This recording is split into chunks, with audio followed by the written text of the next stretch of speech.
chord business, and of course we're going to be doing some constructions. So basically I'm going to be teaching for about an hour straight. Okay, Instagram Live, if you didn't know this already, cuts off after an hour. It'll give us a 2-minute warning that it's just going to go.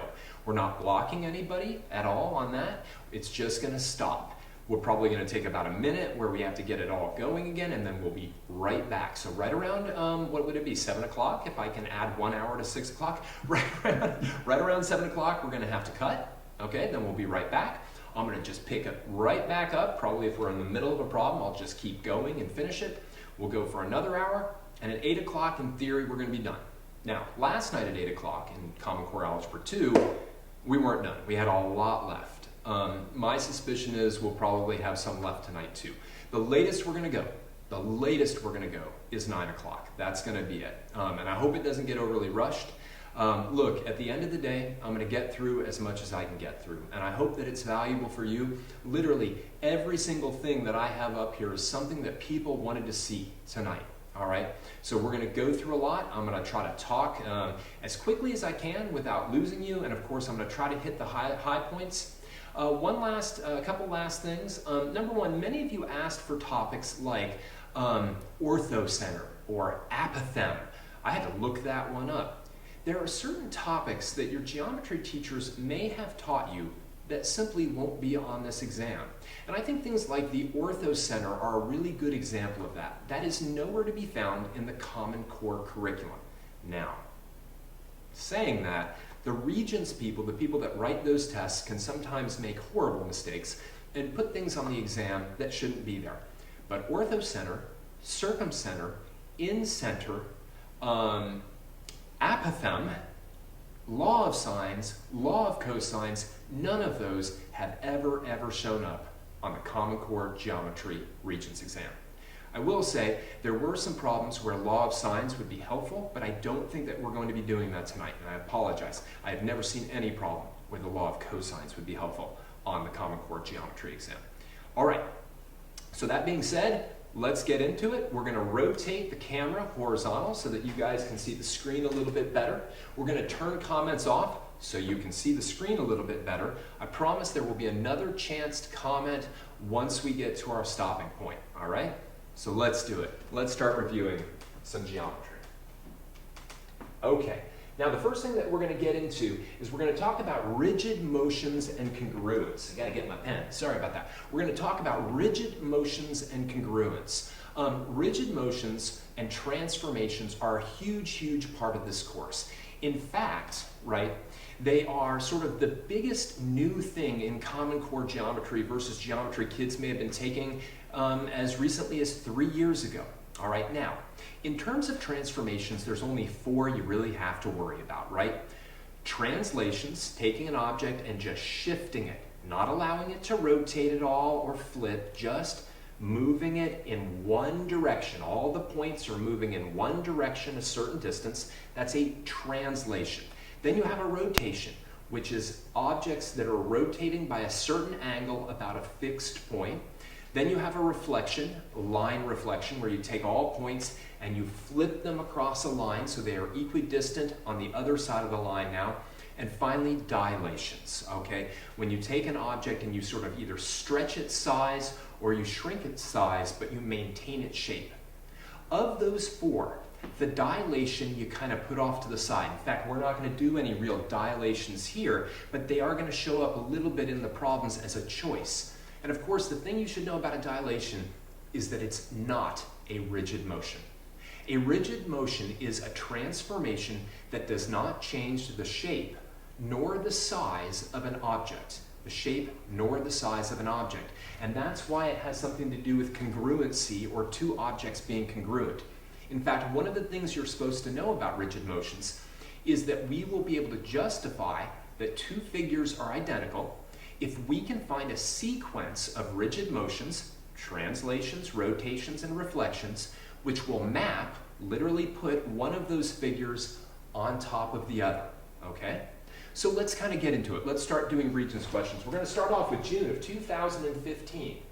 All right, it says the vertices of triangle JKL are J at 5, 1, K at -2, -3, L at -4, 1. under which transformation is the image of triangle J prime, K prime, L prime not congruent to triangle JKL? Well, if you're talking about transformations and they aren't congruent, then you're looking at a transformation that isn't a rigid motion. And there's only one that you've learned about that way, and that's a dilation. So where is it? Where's that oh, here it is. A dilation with a factor of 2. As soon as you take a triangle and you dilate it with a factor of 2, it doesn't matter where the center of dilation is, that triangle will now be, all of its side lengths will be twice as long as they used to be, so the two triangles will no longer have the same size. They'll have the same shape, they'll have the same angles, but they won't have the same size. And by the way, do you notice how much information they gave us in this problem that's totally irrelevant? All of this, right, those coordinates. You know, it's kind of irritating. They could have asked exactly the same question without giving us that. All right, let's take a look at August of 2015. Number 13, in the diagram below, which single transformation was used to map triangle A onto triangle B? It's very important. This is horrible notation. It's very important to understand what was the original and what is the image. This is oftentimes called the pre-image, and then this is called the image. Again, sorry about that. So we're going from A to B, okay? Now, is it a line reflection? Well, it's certainly not a reflection over the y, nor the x. It's not a reflection over the line y equals x, or y equals negative x. Let's see, it's not a dilation, because triangle B and triangle A are certainly the same shape, certainly the same size. All right, is it a translation? Well, the thing about a translation is when you translate, basically the figure should end up being exactly the same orientation, just moved right, left, up, down, right? So basically it's a rotation, and in fact it's a rotation by 90 degrees counterclockwise about the origin. And you could actually track that. In fact, what you could do is you could take your sheet of paper and literally rotate it like this and go, oh yeah, that's what triangle B looked like, right? You could even track it. You could write down the coordinates of triangle B. Like for instance, I won't do all of them, but if you just looked at this coordinate, right, it's -1, 2. Right, that's that coordinate. So if I rotate my test sheet, don't hesitate doing that. If I rotate my test sheet 90 degrees counterclockwise, right, and what is this point? It's -1, 2, all right? A lot of people get freaked out by rotations, very understandably, especially rotations about points other than the origin, but they're not too bad. And on that note, it's very rare to see rotations about anything but the origin on this exam.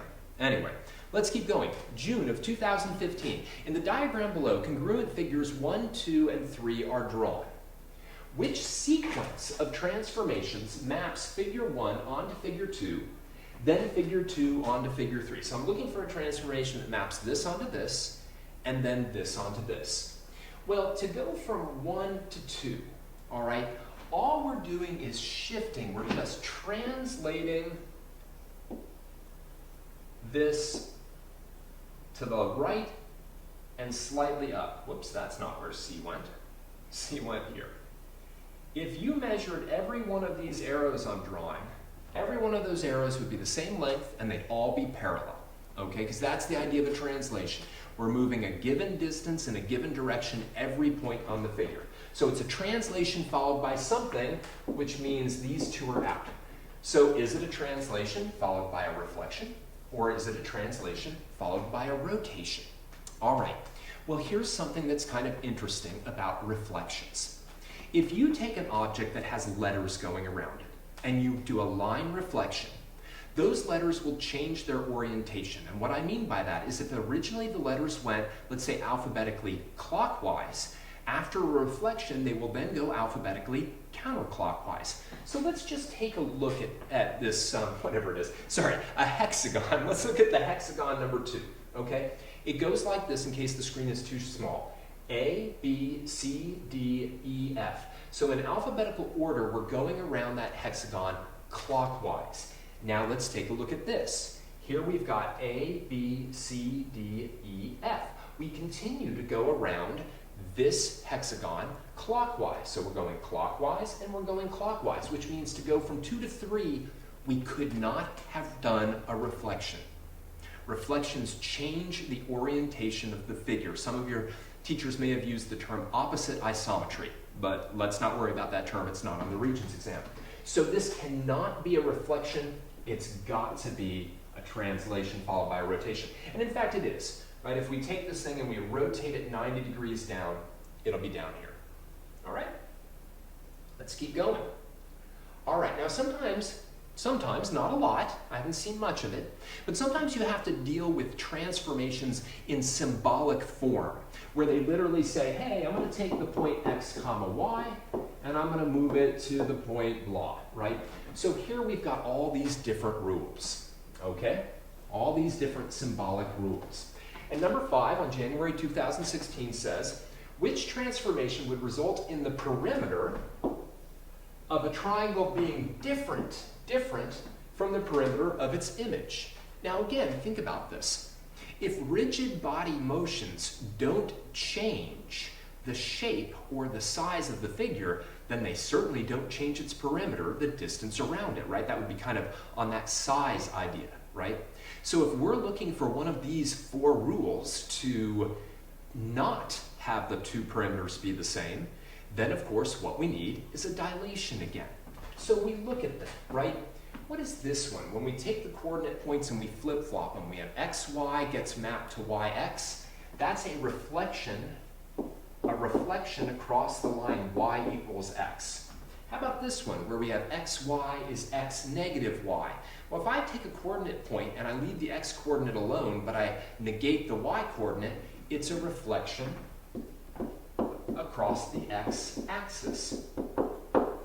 Finally, let's take a look at number 4, which is also incorrect. Our correct choice is going to be number 3. If I take a point and I add 2 to it and subtract 5 from it, what I'm doing is I'm translating that point 2 units to the right and 5 units down. So this is a translation. In fact, it's number 3, right, which is my dilation, because what I'm doing is I'm taking the coordinate point xy, and I'm making it 4x, 4y, which is a dilation centered at the origin by a scaling factor of 4. And we're going to talk a lot more about dilations soon, very, very soon. All right? Okay, January of 2016. Quadrilateral ABCD is graphed on the set of axes below. All right? Then those are my choices, but let's get the question up here just really quick. When ABCD is rotated 90 degrees counterclockwise, okay, we're going to rotate this thing 90 degrees counterclockwise about the origin, thank you very much, its image quadrilateral, A prime, B prime, C prime, D prime, is distance preserved under this rotation, and which coordinates are correct for the given vertex? Well, distance preserved, let's make sure that you understand that phrase, right?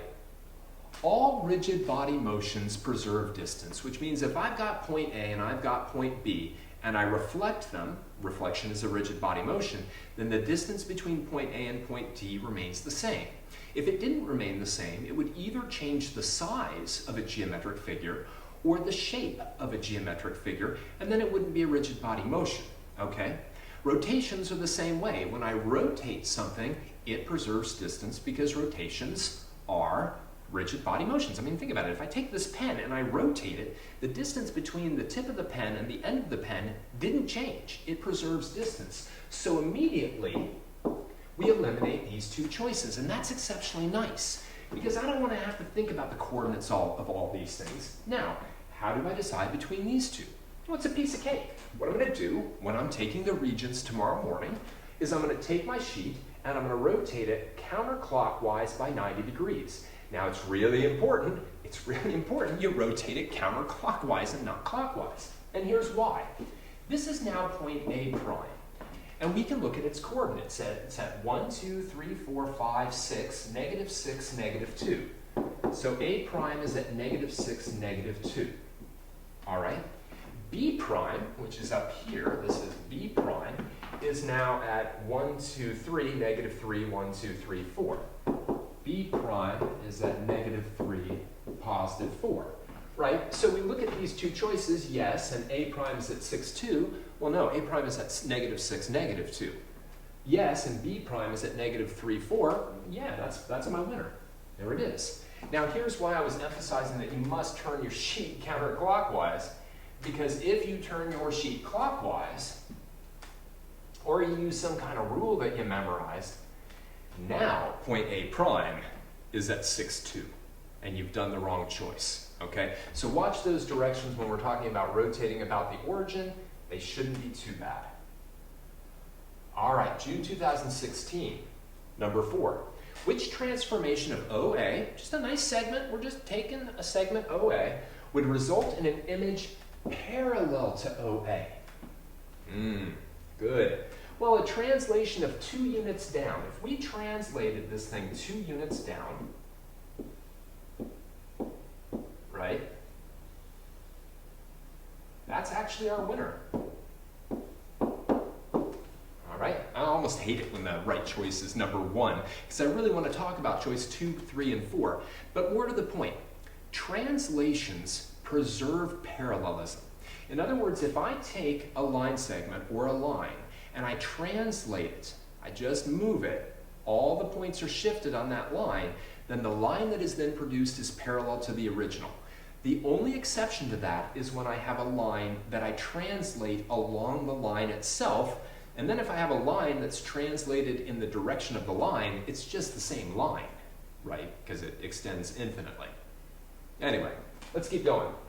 We could talk about all the other ones and why they aren't parallel, but no need to. All right, January 2016. Free response. 20 weight. As graphed on the set of axes below, A prime, B prime, C prime is the image of ABC after a sequence of transformations. Is A prime, B prime, C prime congruent to ABC? Use the properties of rigid motions to explain your answer. Let me bring that up a little bit so you can see it, and then we'll bring the picture back down. Is A prime, B prime, C prime congruent to triangle ABC? Use properties of rigid motions to explain your answers. Okay, so first thing that you have to think when you're doing this problem is you have to say to yourself, well, what does rigid motions have to do with congruence? Oh, wait a second. If I can map ABC onto A prime, B prime, C prime using rigid motions, then they're congruent to each other. But if I have to bring a dilation in to make ABC bigger so that it matches A prime, B prime, C prime, well, then the answer is no, they aren't congruent. Now, I don't know about you guys, but when I look at these two things, they look like they're congruent. So what I need to do is I need to find either one or a series of rigid body motions that will map this thing onto this. And by the way, there's a lot of them, but you need 2. You're going to need 2. Maybe you can get away with 1, but I don't see it. All right, so here's what I would do. I would say, all right, if I take triangle ABC, okay, and I translate, how many? If I take C, I go 1, 2, 3, 1, 2, 3, 1, 2, 3, right? So if I translate it down 3 units, then what do I do? So I translate it down 3 units. Now, how do I got to get it over here? Well, I just need to reflect it across the y-axis, right? If I reflect it across the y-axis, that'll map to there, that'll map to there, that'll map to there, right? So then translate, oh no, not translate, sorry. Reflect it across the y-axis, it will map on top of triangle A prime, B prime, C prime. All right, now that's great, but we're not done. We literally now have to say, because both are rigid motions, motions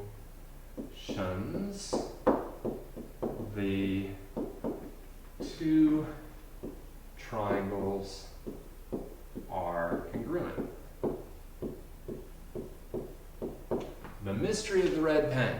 Every once in a while, my pen is just going to randomly turn red. I don't know why. But that's basically it, right? I'm going to justify that these two triangles are congruent, all right, by finding two rigid motions that map, or one rigid motion, but that map this triangle onto that one. So the answer should be yes. All right, let's take a look at another one of these.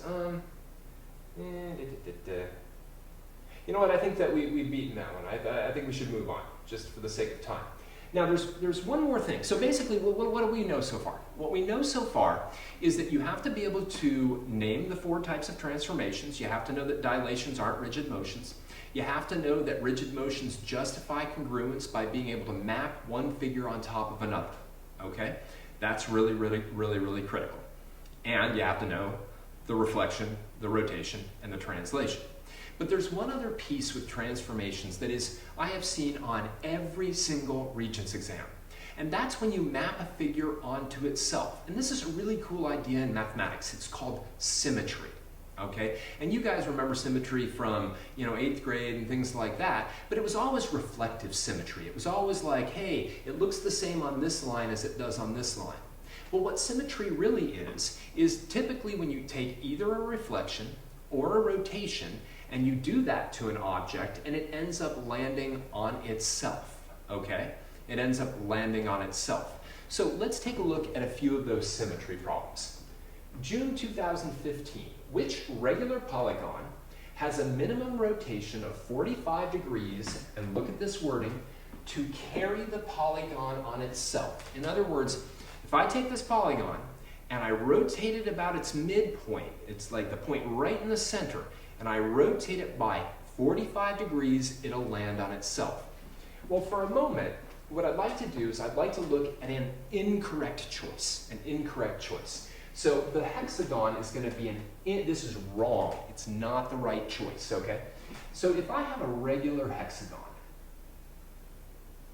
all right, a six-sided figure, all right, and I take its center point and I rotate this thing about its center, right? How much would I have to do to get it to land on itself? This is supposed to be a regular hexagon. It's not a very good regular hexagon. Well, it's very easy to figure that out. All I have to do is figure out what this angle is. That's it. I just got to figure out that angle. And of course, that angle, and this angle, and this one, and this one, and this one, this angle, this one, etc. All those angles are the same. So for a hexagon, what I would do is I'd just say, well, that's 360 degrees, right, all the way around, divided by 6. Well, for a hexagon, the minimum angle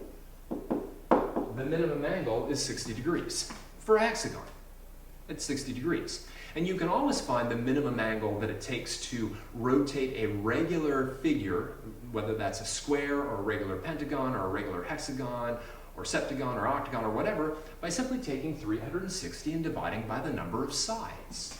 So for the octagon, that would be 360 divided by 8. And that is actually our winner. All right, that's 45 degrees. That's our winner. So if I take, I didn't even do a very good job of that. I can't draw a stop sign. But if I, take a regular octagon, I'm just wasting time. I hate that, right? And I just think about this. Each one of these angles is 45 degrees, if I drew it correctly. And so, when I rotate it by 45 degrees, it will not even marginally look like an octagon. Okay, we're just going to delete that and get rid of that. No, okay. Everything's falling apart. Okay, so the correct answer is octagon. Let's take a look at another one like that. Sorry about that. August 2015, number 5. In the diagram below, a square is graphed in the coordinate plane. A reflection over which line does not carry the square onto itself. Again, look at that wording, carry the square onto itself. Again, what that means is that if I do the transformation, what'll happen is the thing will look identical to the way it started. Like it'll literally, the 4 vertices will be in the same place. And again, one of the unfortunate things is that the correct choice is actually number 1. So I'd like to look at some of the other choices really quick. This is all about, by the way, kind of knowing your equations of lines, which we haven't reviewed, but then again, this is geometry, not algebra 1. So for instance, y equals 2, that one's completely okay. That's a horizontal line with a y coordinate of 2. And in fact, if I take this square and I flip it across this line, it's going to land on itself. All right? Let's take a look at another one of these. Okay. How about the line y equals x? That's this line. And again, that's again a line of symmetry. If you reflect it over, it's that. This line, x plus y equals 4, also known as y equals negative x plus 4, this thing, right? That's actually this line. And again, that's another one that'll work, right? The one that doesn't work is x equals 5. Remember, y equals a constant is a horizontal line. X equals a constant is a vertical line, and x equals 5 is that line. It's the line where all the x coordinates are 5. And if I take that square and I reflect it across that, it's now going to be sitting here. Actually, it's going to be farther out like that. Sorry. But whatever. It's certainly not going to be sitting on top of that square. So the only one that doesn't carry it on itself is x equals 5. X equals a number, vertical. Y equals a number, horizontal. Y and x together, slanted lines with, slopes and y-intercepts and things like that. All right. That's it for transformations that pertain to rigid body motions. Okay, rigid body motions. Now, let's talk about dilations. Okay. Now, I don't know what you got out of dilations. You probably weren't using eMathInstruction for geometry in all likelihood, because we only finished the course this year. By the way, for those people who don't get everything they need from this review, we do have the first, I think, 4 or 5 units of our Common Core geometry videos up, and those include most of the constructions, all right? So if you need to see more constructions, feel free to go to our website, www.eMathInstruction.com. You don't even have to have the www, just eMathInstruction.com. Go to Common Core Geometry. I think, again, the first 4 or 5 units worth of videos are sitting there for you to watch.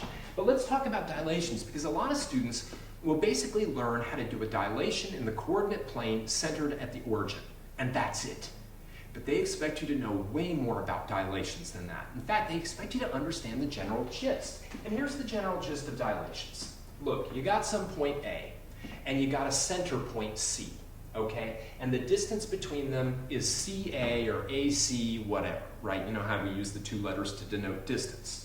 And then what happens is we say, we want to dilate point A with respect to the center C. So what do? Well, we draw a ray, not a line, starting at C. Whoops, let me move that. Starting at C, that still didn't work. Sorry about this, I'm trying to get that cursor off there. Starting at C, passing through A, and just continuing to go. And then what we do is we say, give me a scaling constant. Give me a scaling constant, a K value, okay? And then what we're going to do is we're going to multiply the distance CA by that number K, and that's how far we're going to plot A prime away from C, right? So now we have A prime way out here, and that distance is K times CA. The constant of dilation, also known as the scaling constant. And here's the plain fact. When K is bigger than 1, right? Even messy decimals like 1.25 or 2.73, messy stuff like that, then what happens is that C prime A prime is greater than CA. In other words, the thing went farther away from the center of dilation, all right? On the other hand, if K is less than 1, don't think of it as K as a fraction.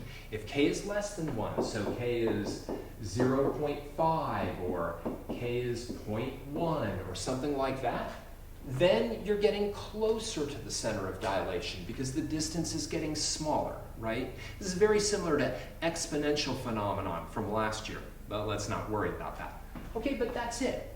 Now the weird thing though about dilations, the really weird thing is this, you're supposed to know this, but the weird thing about dilations is that if you take a line segment, AB, and some center point of dilation not on the line segment, so it's not on this line segment, this is really important, and then you stretch A away from C, you know, so you got that K stretching, right?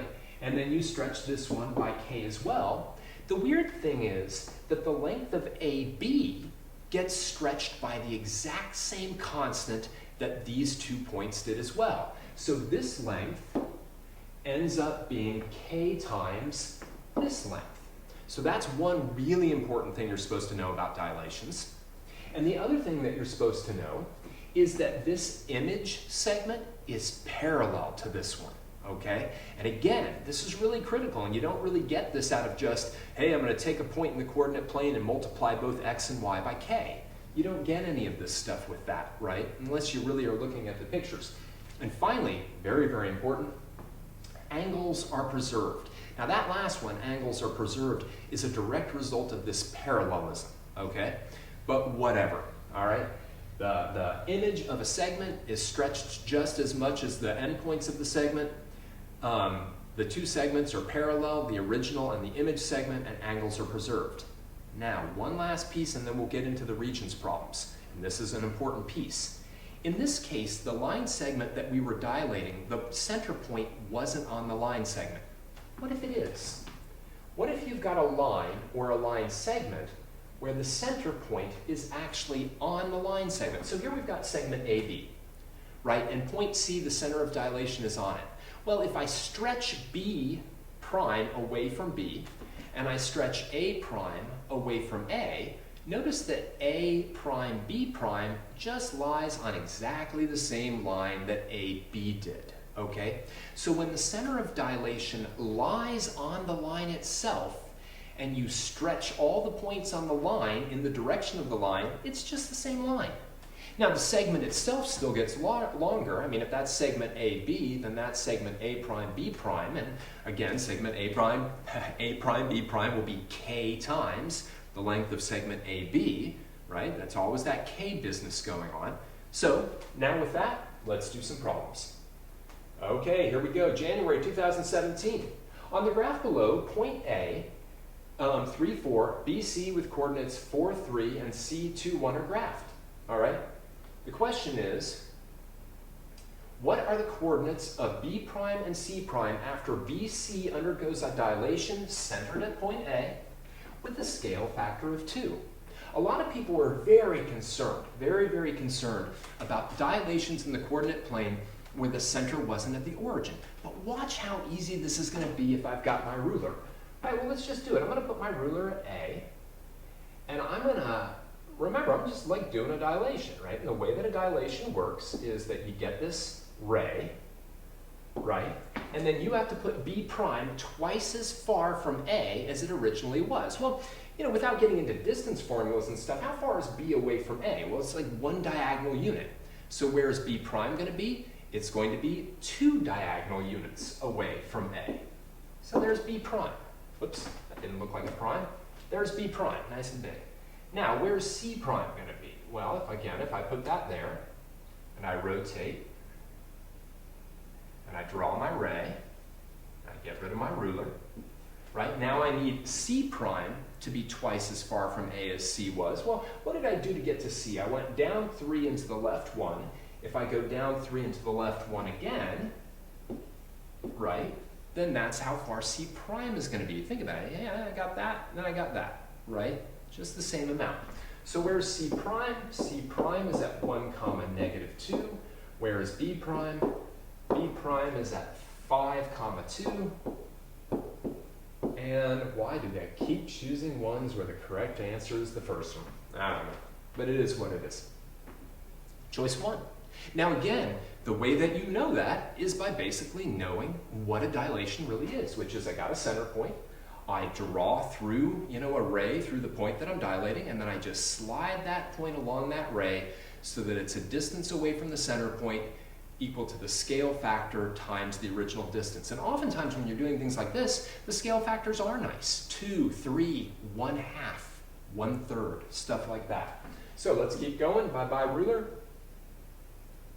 Let's take a look at another one. In the diagram below, CD is the image of AB. Stop. CD is the image of AB. This is amazingly important. Which came first, CD or AB? AB came first because CD is the image. The image is the result, and this is amazingly important. AB went to CD. Really, really, really important, okay? This was the original, all right? Now, it says which ratio is equal to the scale factor K of the dilation. Now, here's the way you can really look at it, right? So here's the deal. At the end of the day, the idea would be, well, if I took AB and I multiply it by K, I'm going to get CD, okay? K times AB is going to be equal to CD. So what's K going to be? It's going to be CD divided by AB. And what I will oftentimes tell students is I'll oftentimes say, look, the dilation constant is always going to be the new length divided by the old length. And it can be any new length and old length. So let's see if we actually have CD divided by AB here. And when you look, you don't see it, right? There is no CD divided by AB, okay? So, what are they doing, right? Well, let's take a look. Let's see what they've suggested. Let's see, EC divided by EA. Well, what's EC? EC is this, divided by EA, which is this, okay? Now, unfortunately, again, that is the correct answer. Remember, that was the new distance. We took this thing, AB was the original, and we shrunk it back, right? Literally, this dilation occurred. A got shrunk back to C, so EA became EC. This is new divided by old, and that's my winner. But let's take a look at least one incorrect one.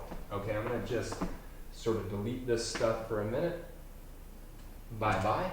And maybe delete this stuff for a minute. Delete. Okay, let's take a look at BA divided by EA. Well, BA is this length. EA would be this length.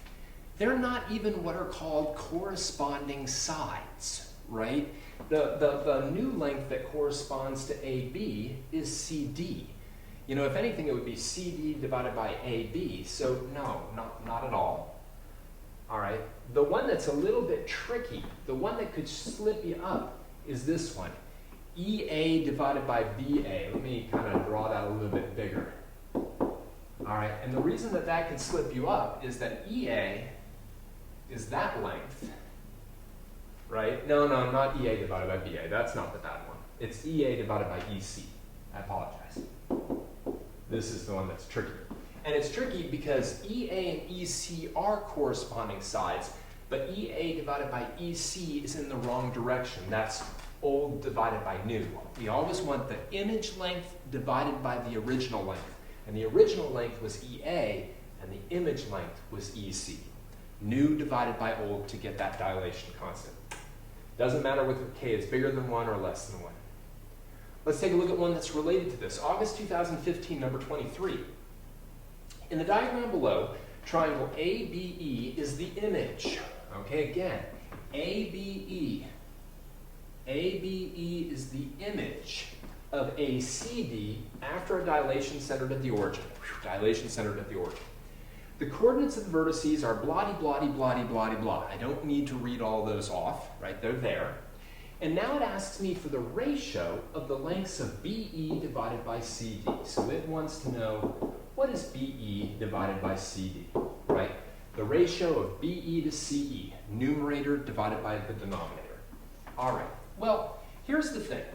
There is a straightforward way of doing this, which is to use the distance formula to determine, or the Pythagorean theorem, to determine the length of BE, do it again to determine the length of CD, and it would all work, and it would work fine. It's a little bit tricky. C's got this decimal 4.5, 0, but you could do it. You could do it. all right? But the plain fact is, the ratio of BE to CD is going to be the same as the ratio of EA to AD, all right? That's one of the things about dilations. The ratios of corresponding sides are equal to each other, or the ratios of corresponding sides are proportional. All right, now that does lead a little bit into what's called similarity, but we're leaving that off for a little bit.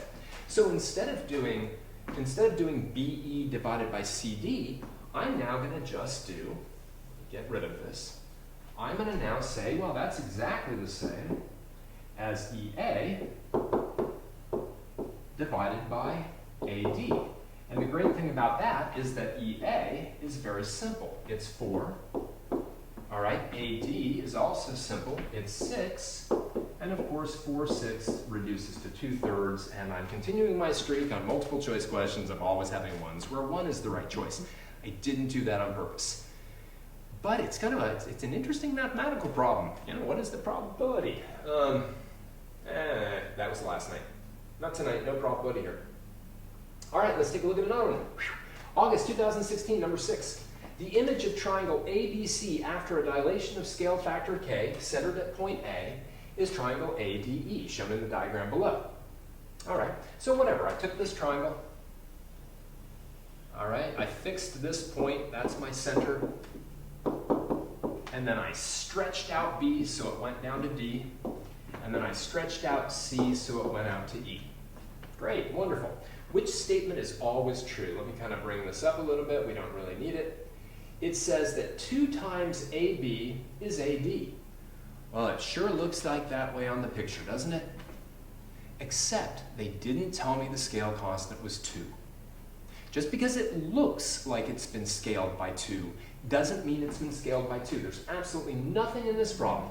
Scale factor of k, centered at point A, but it doesn't say the scale factor is 2. And therefore, we can't say that it is always, what's going on there? We can't say that it is always true. That's beautiful. We can't say that it is always true, so this one's out. Let's see, what else? AD is perpendicular to DE. Can we say that's the case? Well, if we knew, by the way, that this was the case, then we could say that that's true, but there's nothing in the problem that tells me that that little guy's a right angle. So I'm deleting it, which means I'm deleting that, right? Dilations preserve angles, but if they didn't tell me that was 90 degrees, then I don't know that that's 90 degrees, okay? Let's see, they now say that AC is CE. So is this length equal to this length? Well, again, that's back to that dilation constant by a factor of 2. If the K value had been 2, then yeah, sure, then this would have been the same length as this. But no. In fact, the only one that absolutely positively must be true, after all is said and done, all right, I don't think I want to erase all that ink. After all is said and done, no matter what K is, BC must be parallel to DE. Dilations of a line segment from a point not on the line segment will result in an image line segment parallel to the original. I know that that sounds awfully complicated, but look, at the end of the day, if I take a line segment and I stretch it away from another point, the line segment that I get, the image, is going to be parallel to the original. The only exception of that, and this is important, is if the center point of dilation lies on the line segment. But again, the point A doesn't lie on BC or DE, so we're good to go. Okay, January 2017, in the diagram below, triangle ADE, this guy, is the image of ABC after a reflection over the line AC. Okay, so in other words, I took ABC and I reflected it across AC. And really, what did it look like at that point? It looked like this, okay? Followed by a dilation scale factor of AE divided by AC. Well, that's nice of them, right? They just told me my scale factor is given by this divided by this. And that makes all the sense in the world because that's the newer length and that was the older length. Now let me get rid of that so it's not messing up the screen. All right, which of the following statements must be true? The measure of angle BAC, which is this guy, is equal to the measure of angle AED, this guy. Well, here's a really simple question for you. Do they look equal? They don't look equal to me. right? They just don't. But forget about the way they look. No, they're certainly not equal. Now, dilations preserve angles, but the plain fact is the angle up here is this one. Those two angles are equal, all right? And in fact, that's choice 2 this time. Yay, choice 2. Measure of angle, no, actually, choice 2 is correct. But measure of angle ABC, which is this one, is measure of angle ADE, this one. Yeah, that's right. Now notice, look at this. Here, they're trying to get you to conclude that when you dilate a figure by 1/2, even though nothing here said the dilation was by 1/2, the angles get dilated as well. Don't fall for that. When you dilate a figure, all the angles remain the same. That's why the two figures are known as being similar, right? Similar figures are just taking an object and photocopying it while enlarging it or shrinking it down. Or, now forget about a photocopier. Let's go more modern day. You got a picture on your phone and you zoom it in or you zoom it out, right? As long as you're not doing funky stuff with it, then that's a dilation and the shape remains the same. All right, let's take a look at August 2016.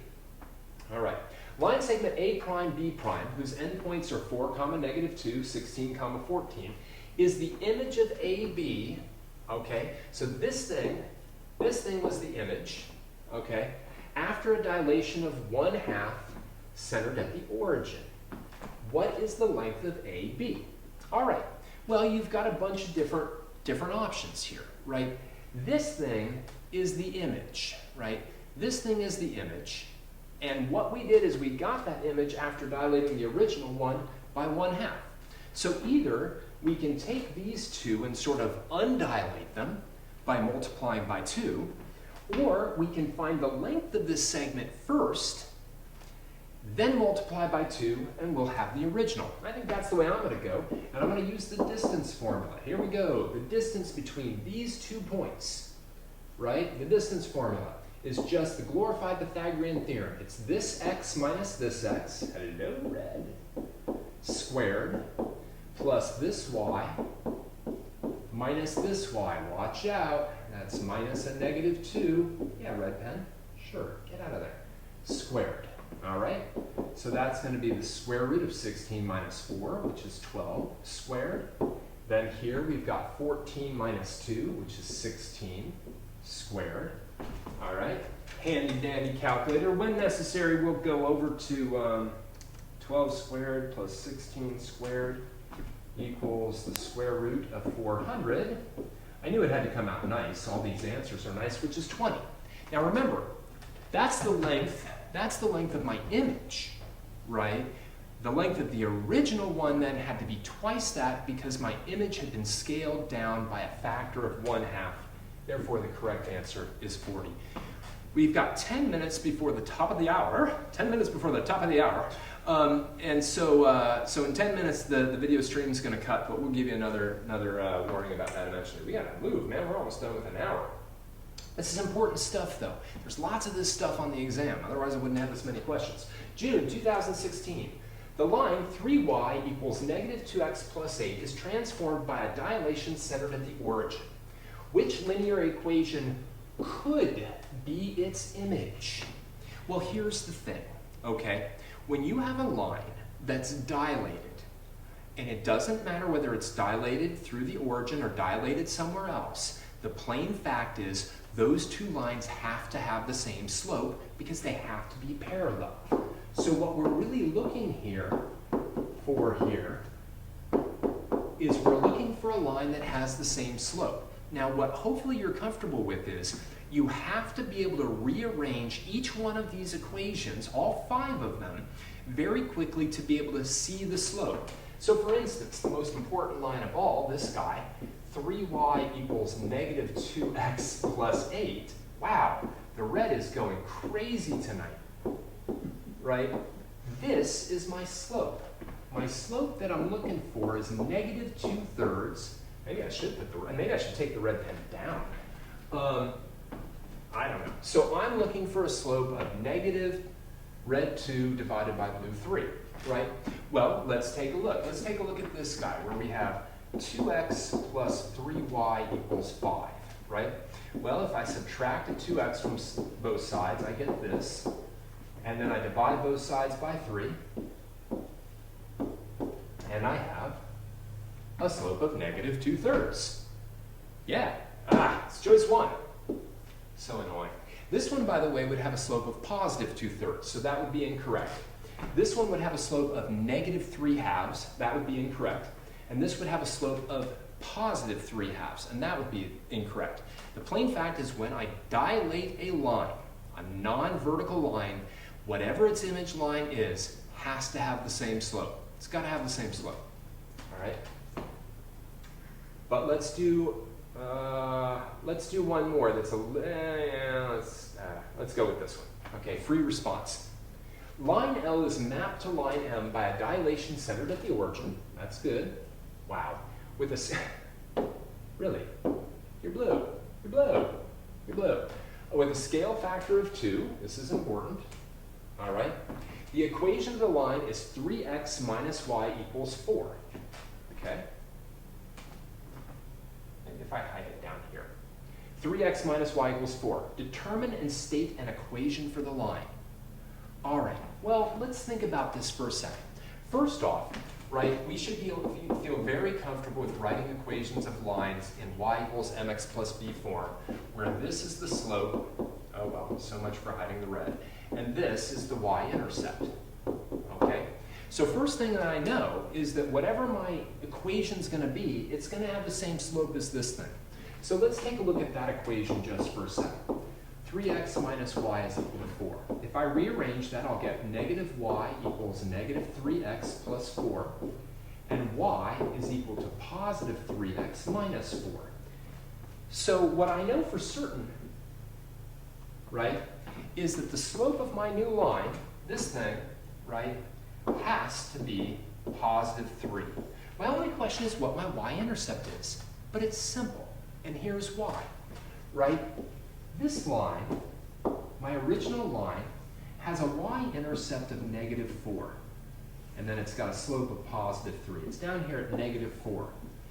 Well, when I dilate that point by a scale factor of 2 away from the origin, it's going to suddenly get stretched. 5, 6, 7, 8. It's going to suddenly get stretched down to negative 8. So the y-intercept is negative 8. And that is the equation of my line. It's that simple. Okay? Let's move on. What do we got next? Triangle congruence. We down to the 5-minute mark yet, Joey? Yep, 5 minutes. Right? 5 minutes. We've got 5 minutes, then we're going to cut out, but then we'll be right back. So let's start talking a little bit about triangle congruence. Now, what we've already learned about triangle congruence so far in this review is that two triangles, or figures in general, will be congruent if there's a sequence of rigid motions that maps one figure onto the other. And those rigid motions could be reflections, rotations, or translations. But once we get by that, then we get into conditions that prove that two triangles are identical, congruent, okay? And we have all these different theorems that say, well, look, we know two congruent triangles have all 3 sides equal to all 3 sides and all 3 angles equal to all 3 angles. Corresponding sides and corresponding angles will be equal.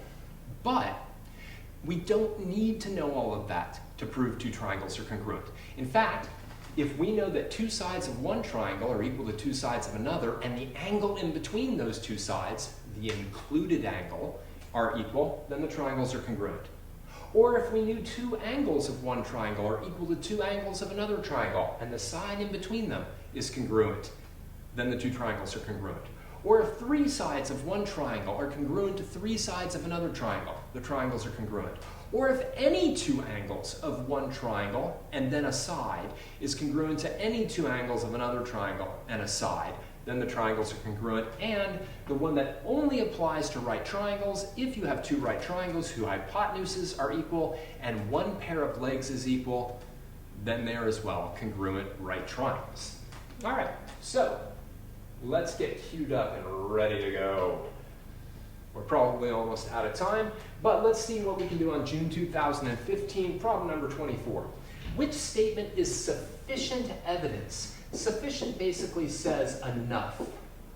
Like basically, if you replace the word sufficient every time with the word enough, you're good to go. Which of these is enough evidence to know that DEF is congruent to ABC? Well, let's take a look at the first thing. The first thing that they tell me is that AB is equal to DE and that BC is equal to EF. Well, that's not enough. There is no side-side theorem that proves two triangles are congruent. There just isn't. So that one's not right. Thank goodness, I was getting tired of number one. Okay, let's take a look. Angle D is congruent to angle A, angle B is congruent to angle E, and angle C is congruent to angle F.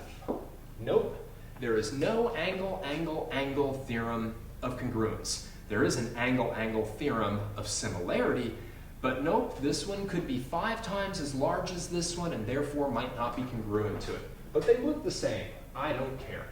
It just doesn't matter. All right. Number 3, there's a sequence of rigid motions that maps AB onto DE. Well, if AB gets mapped onto DE, they must be the same length because they preserve length.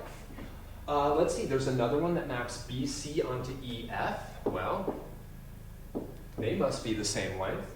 And there's one that maps AC onto DF.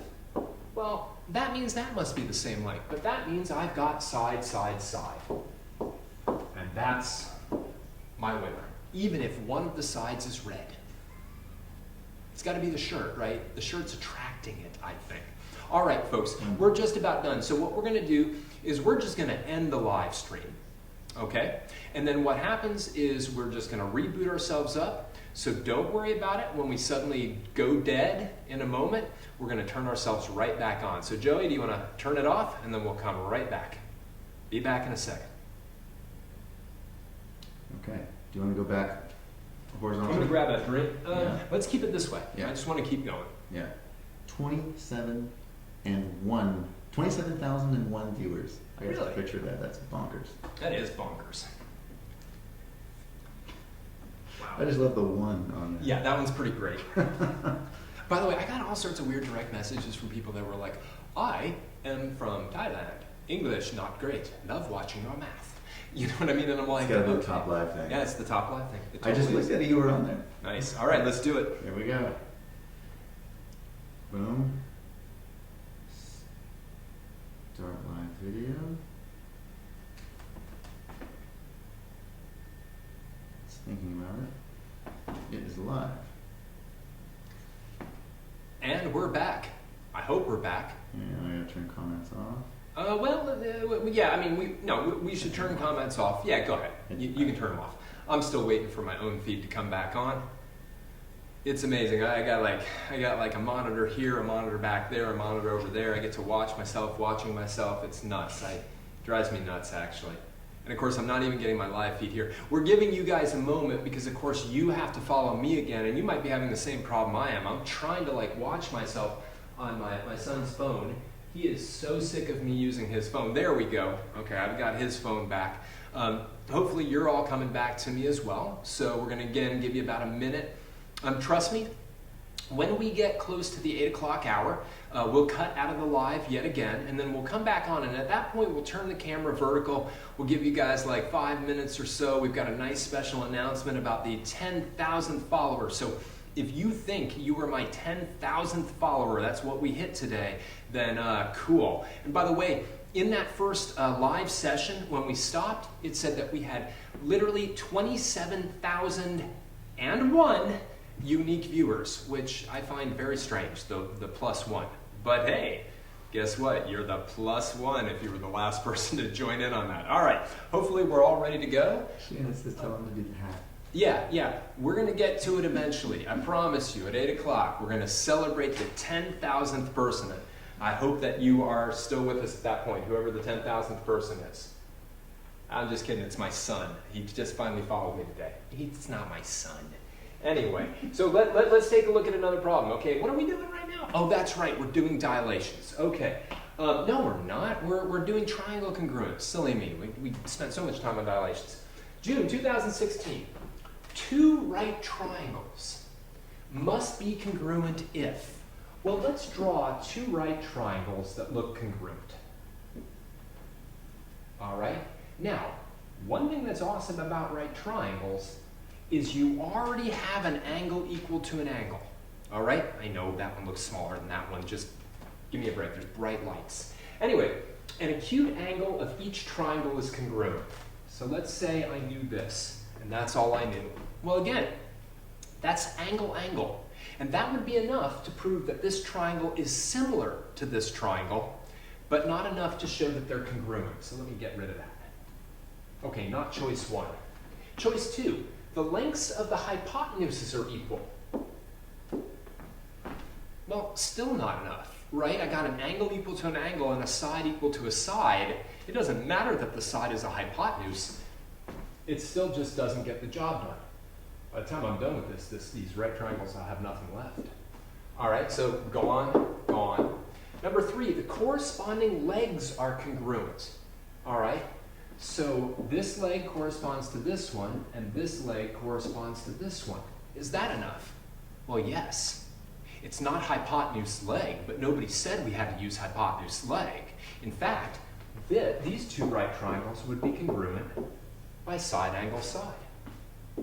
And that last one, by the way, the areas are equal. You might say to yourself, yeah, totally, yeah, if they've got equal areas, they've got to be the same. No, just think about this for a second. If I had a right triangle that looked like this, right, its area would be 10 times 10 divided by 2, its area would be 50, right?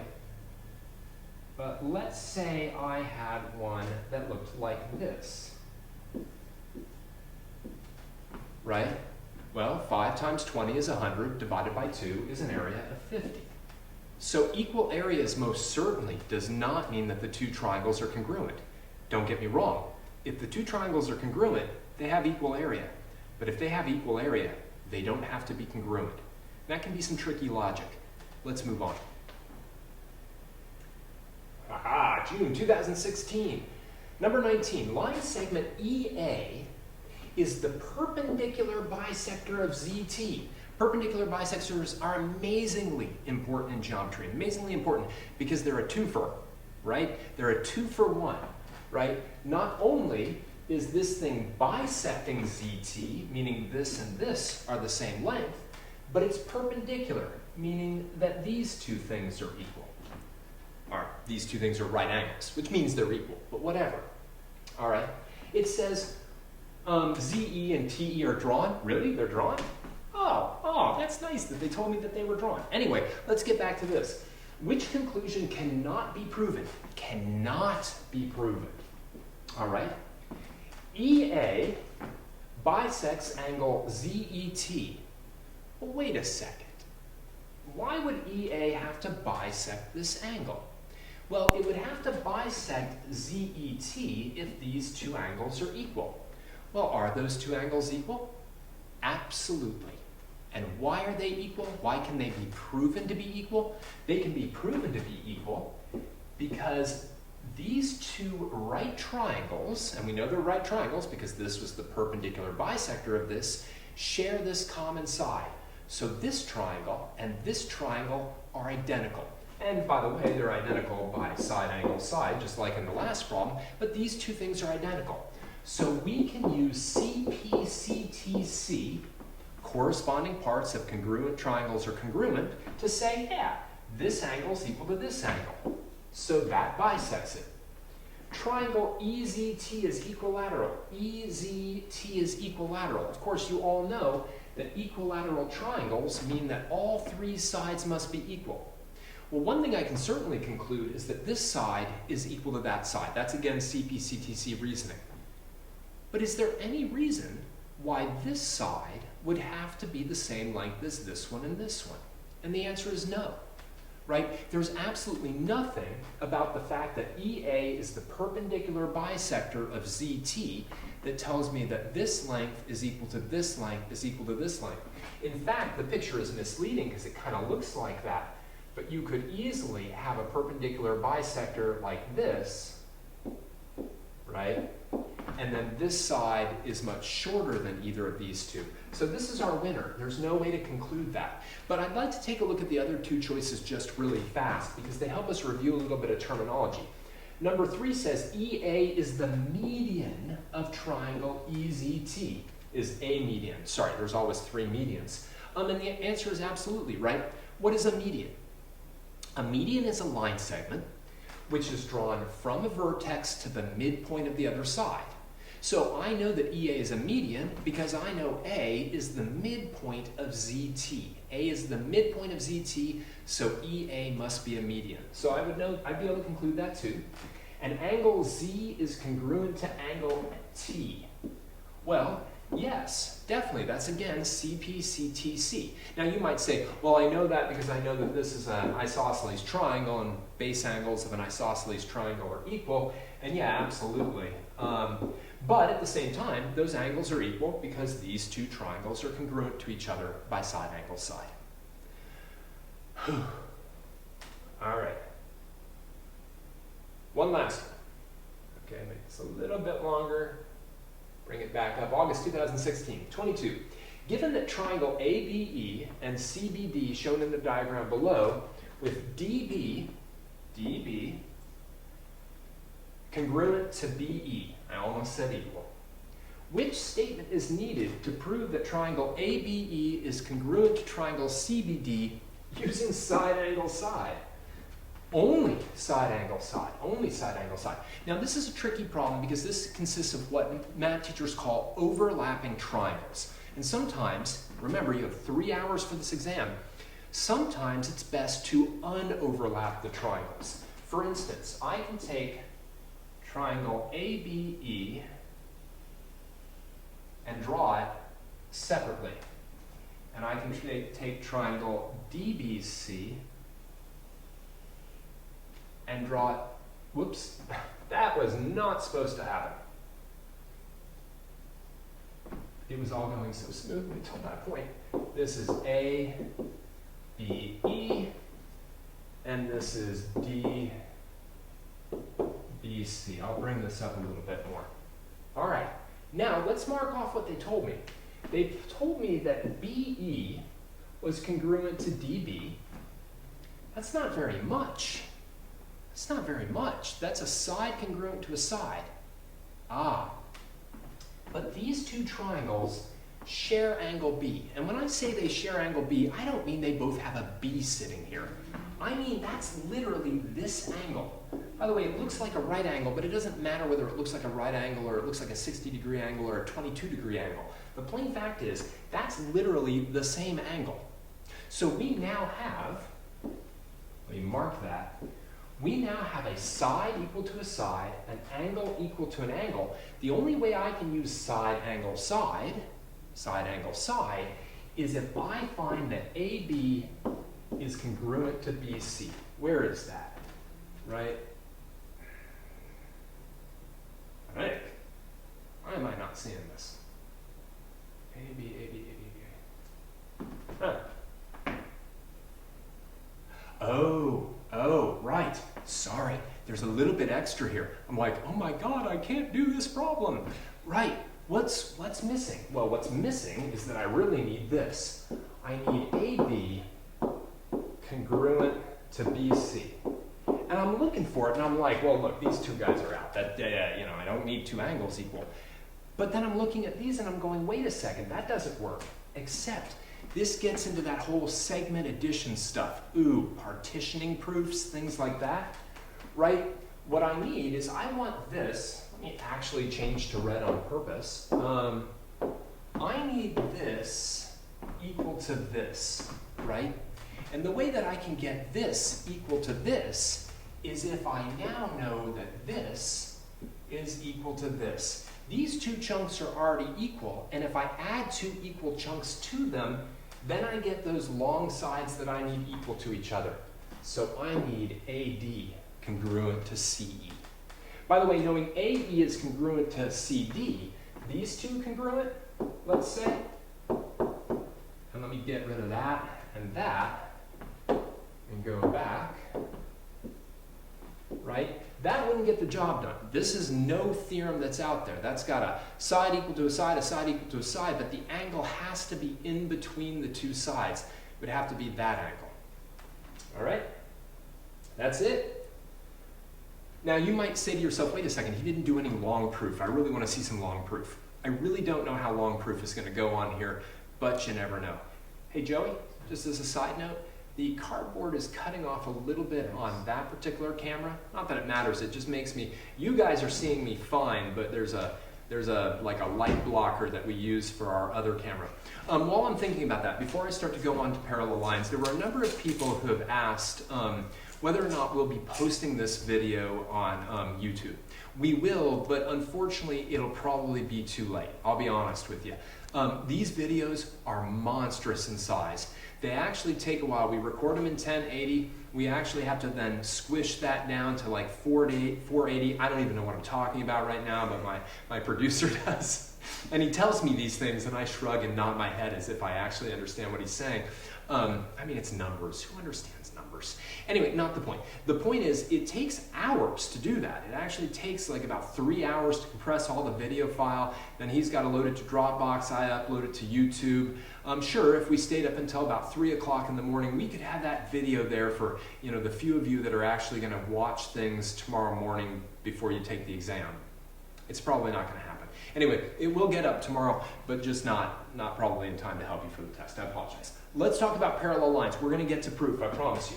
All right, some basic review of parallel lines. Look, I've got two lines that are parallel, and they're cut by a transversal. And when that happens, 8 angles are formed. 1, 2, 3, 4, 5, 6, 7, 8. Some of the angles are on the inside of the parallel lines. They're called interior. And some angles are on the outside of the parallel lines, and they're called exterior. All right? Now, one of the great things about these 8 angles is that there are 1, 2, 3, 4 that are obtuse, and 1, 2, 3, 4 that are acute. All the acute angles are equal. They're congruent.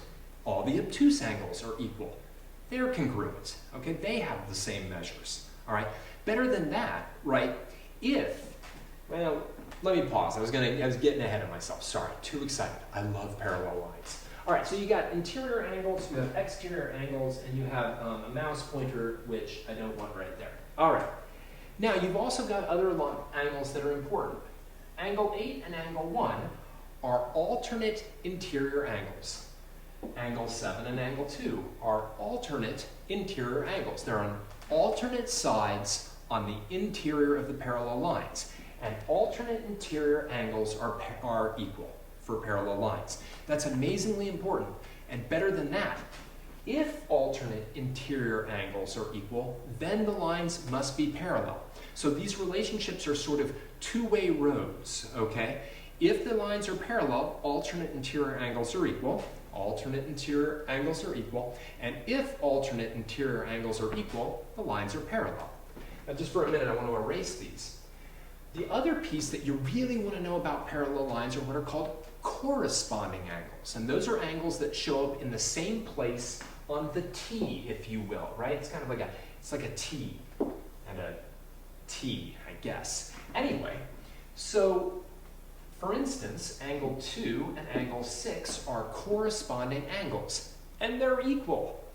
Angle 3 and angle 7 are corresponding angles, and they're equal when the lines are parallel. And just like alternate interior angles, if you can show that two corresponding angles are equal, and it doesn't matter which two, if they're corresponding and they're equal, then the two lines must be parallel, all right? And you have to know both of these things. If the lines are parallel, corresponding angles are equal. And if a pair of corresponding angles are equal, the lines are parallel. And I think that's about it. Let's do some problems. August 2016, number one. In the diagram below, lines L, N, and P intersect at line R. Which of the following statements are true? All right. Now again, it can be a little bit tricky, but you got to think about like, okay, these angles, right? Now, these two angles, what I'd really like to know is I'd like to know this angle here. Because, well, I shouldn't have erased that, because this angle here is a corresponding angle to this angle here. Well, how can I figure that out?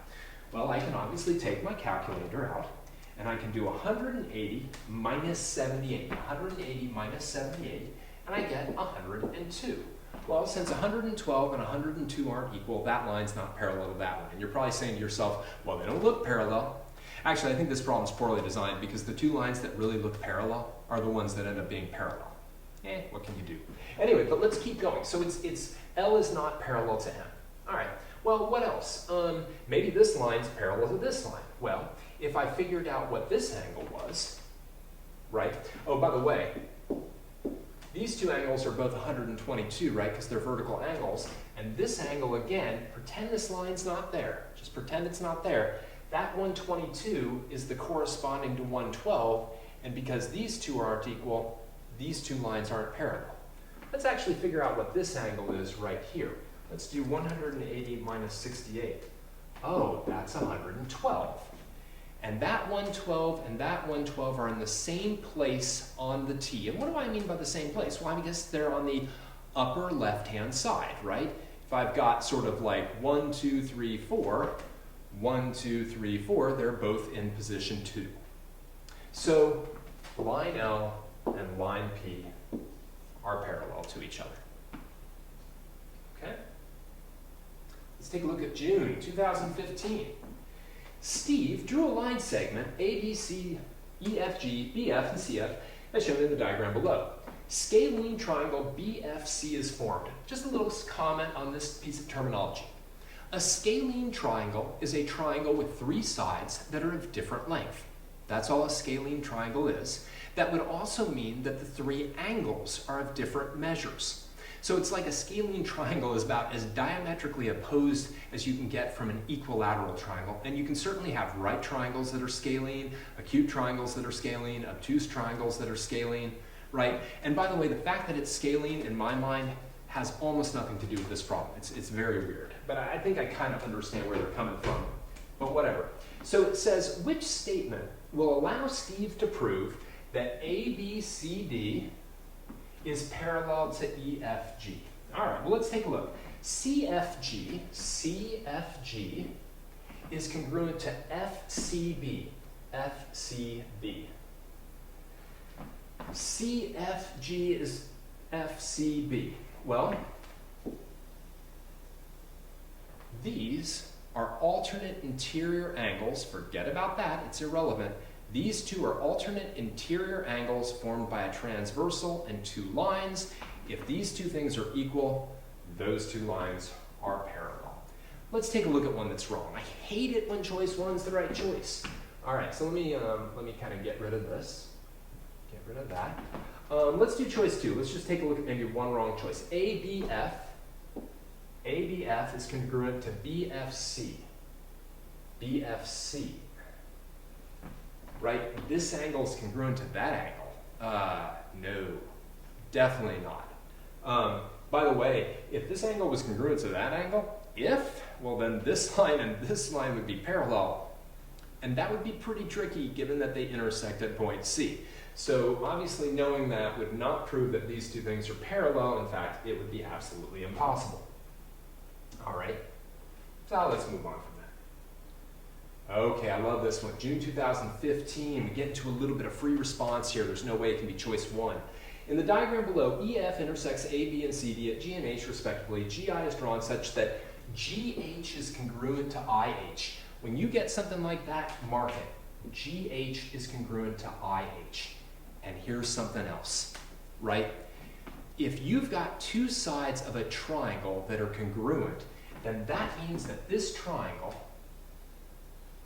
right, is an isosceles triangle, And something you should know about isosceles triangles is that the base angles, or the angles opposite the equal sides, are equal. So before I even read what the problem asks me, I'm going to mark that down, and then I'm going to get rid of my arrows. Okay, let's take a look. It says, if measure of angle EGB is 50, EGB, so this is 50, all right, and DIG is 115, DIG, is 115, then explain why AB is parallel to CD. I have to explain why AB is parallel to CD. Now basically I have two choices, mostly two choices, when I'm trying to prove two lines are parallel. In this situation, not, in the coordinate plane, if two lines are parallel, they have the same slope. But in this situation, to prove that two lines are parallel, I either have to show that a pair of alternate interior angles are equal, or a pair of corresponding angles are equal. So what would be really nice is if somehow I could prove that this angle down here is also 50 degrees. That would be awesome if I could somehow do that. Well, let's see if it can be done, okay? Because if that's 50 and that's 50, then those two things are, well, they're corresponding angles. Well, one angle that I can figure out right away is this particular angle, and I can do 180 minus 115 degrees, which is 65 degrees, okay? And that means that this thing is 65 degrees, okay? But because this is an isosceles triangle, this is also 65 degrees, right? Because it's opposite the equal sides, they're equal. Now I can say, well, I've got 65 degrees and 65 degrees, and I get 130 degrees, right, between the two of these. And then because I know the three angles of a triangle add up to 180, I can say that 180 minus 130 degrees is 50 degrees. All right? And that gets me my 50. Now, that's not really an explanation, but the people that are grading your test are going to see all of this. And then what do you have to do? You can just say, because a pair of corresponding, use good terminology, angles are equal, or you could use the word congruent, both will be accepted in this situation. The lines are parallel. All right, that's it. Because a pair of corresponding angles are equal, the lines are parallel. Full credit. Oh boy, our first proof. January 2016. Don't worry, we're going to do a lot more proof, I hope. Do I really hope? I'm not sure if I really hope that. But anyway, given the theorem, the sum of the measures of the interior angles of a triangle is 180 degrees. Complete the proof for this theorem. They asked people to prove this. So let's take a look at the picture they've given us. Somehow, we want to prove that angle 1 plus angle 2 plus angle 3 is 180 degrees. And that's it. What have they given me? They've given me triangle ABC. That ain't a lot of information, but that's what they gave me, right? And then I want to prove angle 1 plus angle 2 plus angle 3 is 180, and we want to fill in the missing steps. Okay, step number 1, triangle ABC is given. That's literally what was here. Step 2, through point C, draw DCE parallel to AB. I bet there would be a lot of students who would look at this and go, I don't even know what this is. This is actually what's called Euclid's parallel postulate. So the person who basically wrote the book on geometry, or the books on geometry, right, was this guy named Euclid, okay? And one of the most famous sort of things that he said, a postulate, was that if you have any point, okay, point C, that's not on a line, AB, okay, there is one and only one line that can be drawn through point C that is parallel to line AB. That's Euclid's parallel postulate. So you either write down Euclid's parallel postulate, or you write down what Euclid's parallel postulate is, which is through any point not on a line can be drawn parallel to the original line. Or you write down Euclid's parallel postulate. Okay, so even if you can't write that down, you can do a lot of other things. It says measure of angle 1 equals measure of angle ACD. So why do we know that that's true? And then it says the measure of angle 3 is equal to the measure of angle BCE. So why do we know this is equal to this and this is equal to this? It's really simple. We just say alternate interior angles are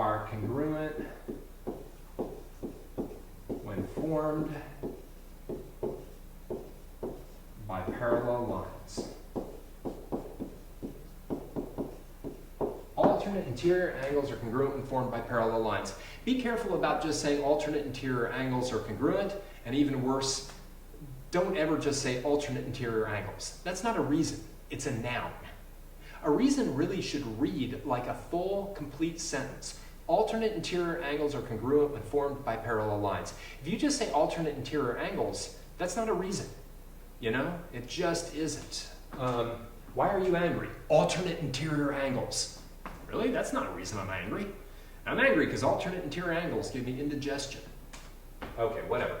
So now, what do we have? Now we have measure of angle ACD plus measure of angle 2 plus measure of angle BCE is 180. Sorry about having to do that. They said this angle plus this angle plus this angle is 180. This one plus this one plus this one is 180. There's a lot of different ways you can phrase this. You can say when angles form a straight angle, they sum to 180 degrees. You could even say when angles form a straight line, they sum to 180 degrees. But then finally, measure of angle 1 plus measure of angle 2 plus measure of angle 3 equals 180. Well, what happened? Literally for ACD, I put in 1. And for BCE, I put in 3. So what did I do? I just did substitution. That's it. I did substitution. And done. All right, we're moving on. Oh my goodness, 6 out of 13. Let's talk about quadrilaterals. This is where we'll do some proof as well. All right, quadrilaterals, 4-sided figures, okay? And there's a hierarchy with quadrilaterals that you want to know. It will make a lot of different problems much easier. So let's start with the most basic special quadrilateral, and that's a trapezoid. What's the deal with a trapezoid? A trapezoid has at least one pair of parallel sides, at least one pair of parallel sides. I'll be honest with you, I went through 6 geometry Common Core exams. I didn't see much on trapezoids, right? But you should know it, okay? Trapezoids have at least one pair of parallel sides, which means they could have 2 pairs. The classic trapezoid only has 1 pair of parallel sides, but whatever. Now let's get into the important ones. Parallelograms. Parallelograms are defined as both pairs of opposite sides are parallel. Okay, AB is parallel to CD and BC is parallel to AD. Both pairs of opposite sides are parallel. By the way, and this is important for a question later on, every parallelogram is a trapezoid, right? Because a trapezoid could have 1 pair of parallel sides or 2 pairs of parallel sides. Now, because parallelograms have 2 pairs of opposite sides that are parallel, they have a lot of great properties. For example, opposite sides are equal. That's one property. Opposite angles are equal. That's another property. The diagonals are not probably equal. Did you notice that? Are not probably equal, but they do bisect each other, which means they have the same midpoint. The diagonals bisect each other. And one last thing, adjacent angles sum to 180 degrees. They're supplements of one another. They're supplementary. That one's probably not as important, but you never know, it could come up, it could be helpful in a problem. Okay, I'm gonna erase, oh, no, don't go there. All right. No, I don't wanna actually get rid of that. All right, anyway, let's talk about how you prove that a figure is a parallelogram. The problem is there's lots of different ways. The, quote, most straightforward way of proving that something is a parallelogram is to prove that both pairs of opposite sides are parallel. Notice here, I put down, that's just the definition, you know? That's just the definition. Okay, number 2, if one pair is parallel and it's congruent, so if I can prove that AB is parallel to CD and it's the same length, then it's a parallelogram. Isn't that kind of cool? Number 3, both opposite pairs are equal in length. So if I can prove that is the same length as that, and that is the same length as that, then I have a parallelogram. And finally, the trickiest of them all maybe to understand is if I can prove that the quadrilateral has diagonals that bisect each other, or they have a common midpoint, which is the same thing, then I know it's a parallelogram. All right, moving on. Let's talk about a rhombus. I love a rhombus. A rhombus is simply a four-sided figure with all sides that are equal in length. Now, because the rhombus has sides that are all equal in length, that means it's got two pairs of equal-sided lengths, which means it's also a parallelogram. A rhombus is a parallelogram. And because a parallelogram is a trapezoid, a rhombus is also a trapezoid. Okay, you starting to get this? So you got the trapezoid, parallelogram, and then the rhombus, right? How do I prove, let's first talk about the properties of a rhombus. A rhombus has tremendous properties, all based on the fact that all four sides are the same length. One of the really cool properties that I love is that the diagonals are perpendicular to each other. Now they must bisect each other because it's also a parallelogram, and the diagonals of a parallelogram bisect each other. But the diagonals of a rhombus are also perpendicular. Another cool thing, the diagonals of a rhombus bisect the angles of the rhombus. Those are cut in half. And again, that generally doesn't happen with most parallelograms, but it does with a rhombus. So how do you prove that something's a rhombus? Again, the most straightforward way is proving that all sides are congruent.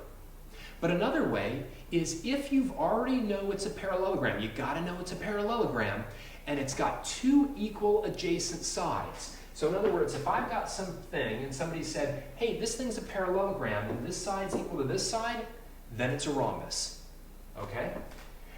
A parallelogram with perpendicular diagonals. So if somebody said, hey, I got a parallelogram here, and guess what? The diagonals are perpendicular to each other, then it would have to be a rhombus. And number four, if we've got a parallelogram with one diagonal bisecting angles. So again, if I had some kind of a parallelogram, it's like, hey, guess what? I have a parallelogram.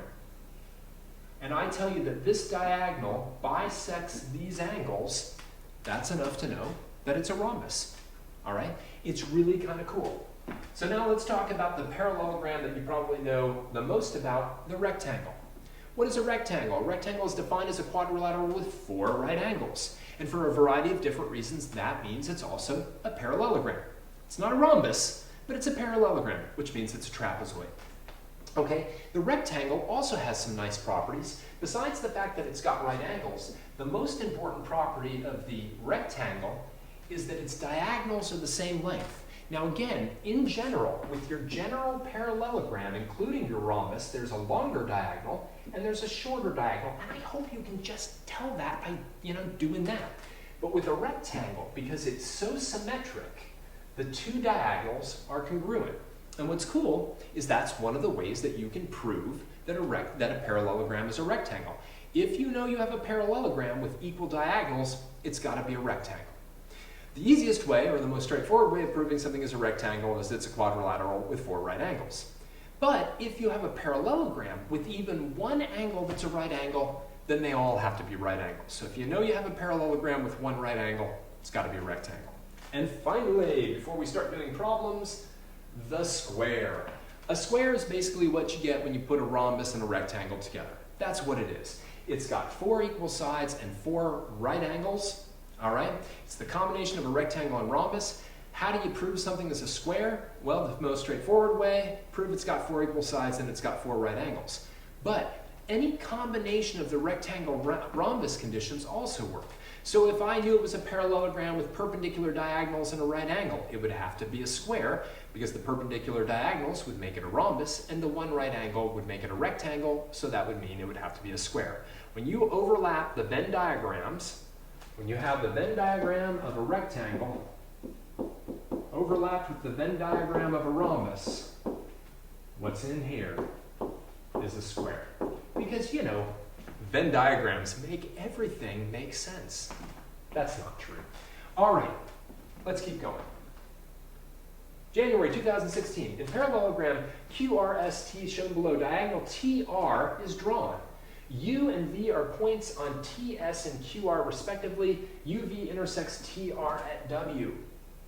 Okay, if measure of angle S is 60 degrees, okay, and measure of angle SRT is 83 degrees, and measure of angle TWU is 35 degrees, what is the measure of angle WVQ?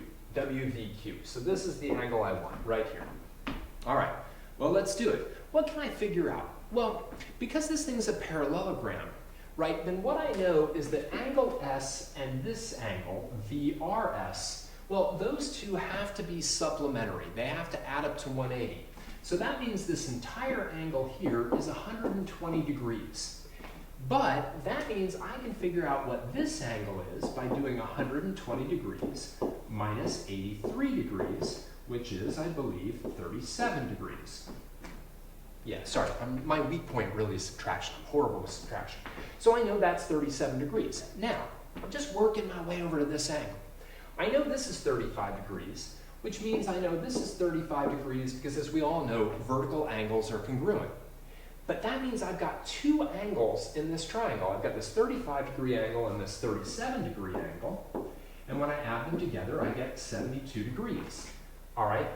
That means I can figure out this angle here now. Boy, it would be nice to have red instead. That rhymed. You know I'm getting tired when I start to rhyme. I can figure out this angle by doing 180 minus the 72, and that gives me 108 degrees. Yeah, that's this angle.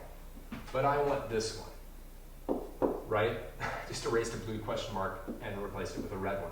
So to get that angle, I'll just do 180 minus 108.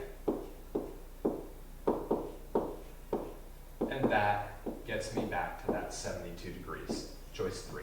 All right.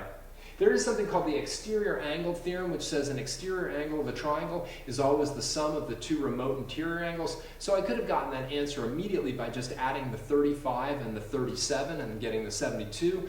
But in case you don't know the exterior angle or you don't see how it applies in this situation, I thought that was more straightforward. Let's take a look at June 2015. Quadrilateral ABCD has diagonals AC and BD. Which information is not sufficient to prove ABCD is a parallelogram? Well, let's draw it as if it is a parallelogram.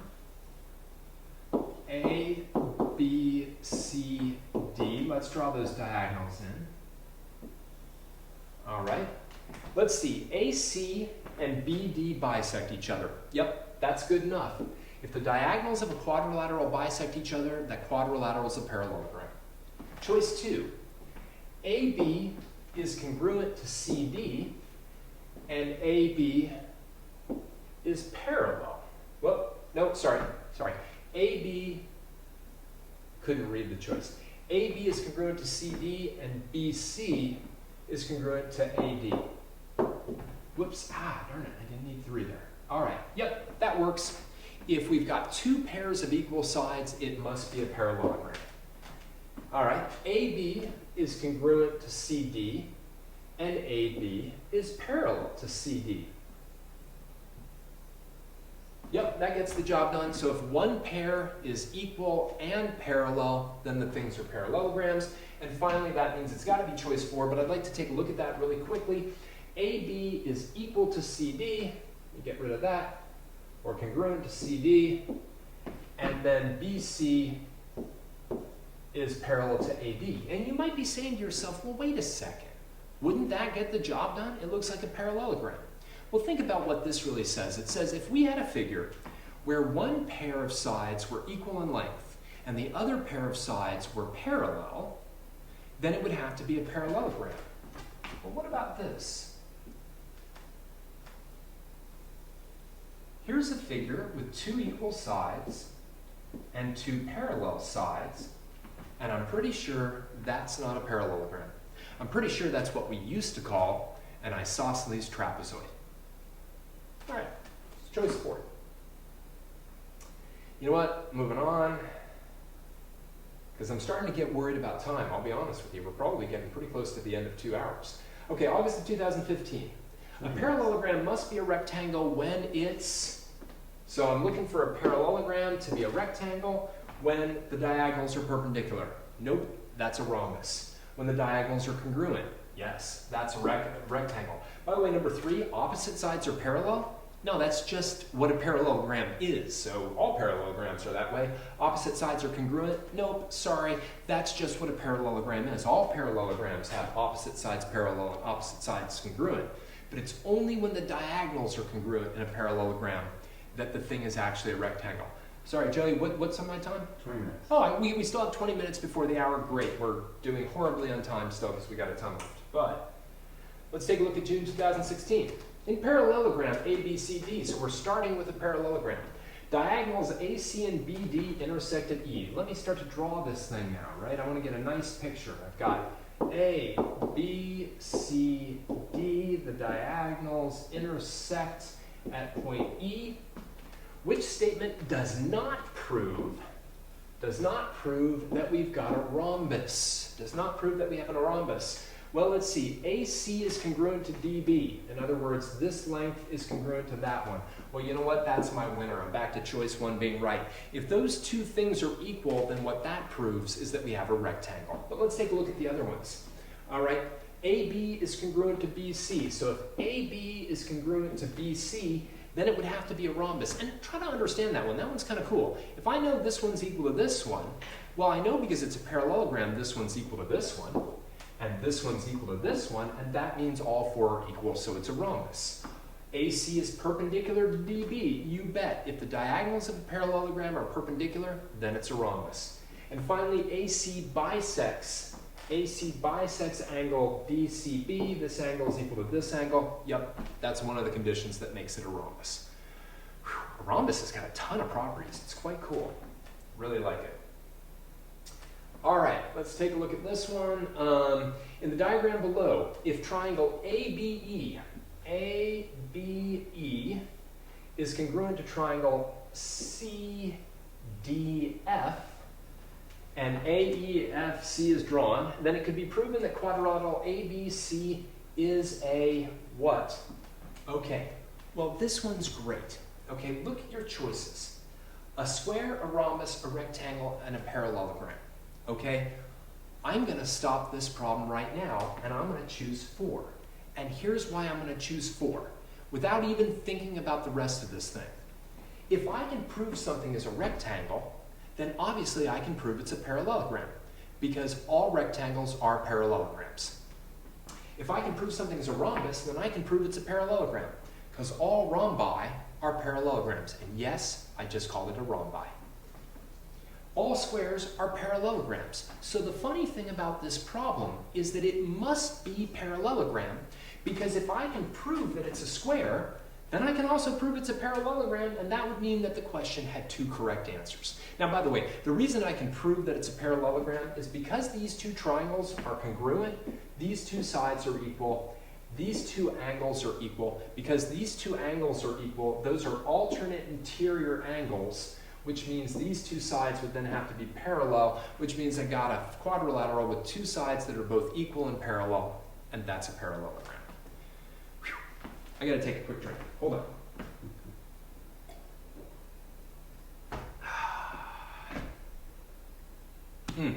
That's great. Okay, love lemonade. Really gets the job done. Oh, quadrilateral proofs. Oh, all right. Let's be honest about proof. Okay, we could have spent the entire time tonight doing proof. I could do every single proof on the entire and all 6 exams that have been done, and they could still throw one at you tomorrow morning that you're like, oh my God, I don't see it. So we're going to do a few proofs. We're not going to do every proof that was out there, but we're going to do a few proofs. Mostly, when you're doing the proof tomorrow, wherever it is, whether it's 6 points or 4 points or whatever, I want you to take your time. And most importantly, I want you to know what you know and know what you don't know. The biggest mistake people make with proof is that they start reaching conclusions that they shouldn't be making because they don't know that information. So let's start looking at this first problem. Most of the really bulky proofs on the Common Core Geometry exam involve quadrilaterals. Parallelograms, rectangles, rhombuses. I haven't seen a square yet, but it could happen. Let's take a look at this. Given quadrilateral ABC is a parallelogram, this is a parallelogram. Now pause just for a minute. Know what you know and know what you don't know. So when they just told me that, I know a ton. I know these two sides are equal, these two sides are equal, these two sides are parallel, these two sides are parallel. I know that diagonal bisects that diagonal, which means this segment is the same length as this one, this segment is the same length as this one. There's also a bunch of vertical angle pairs that I know are equal that have nothing to do with parallelograms, it's just vertical angles are equal. All right, diagonals are drawn. I want to prove that triangle AED is congruent to triangle CEB. I want to prove that these two triangles are identical. Well, probably my biggest issue with this proof is that there's so many ways to do it. There's so many ways to do it. And I'm going to map out how to do it before I ever write anything down. Now remember, I got all these things like side, side, side, side, angle, side, angle, side, angle, angle, angle, side, and hypotenuse, leg, right? I got those are my five. That's all I got, right? Well, let's see what we can do. Well, one thing I know for certain is that those two sides are the same length. I know that for certain. And I know that for certain because it's a parallelogram and opposite sides on a parallelogram are equal. Okay.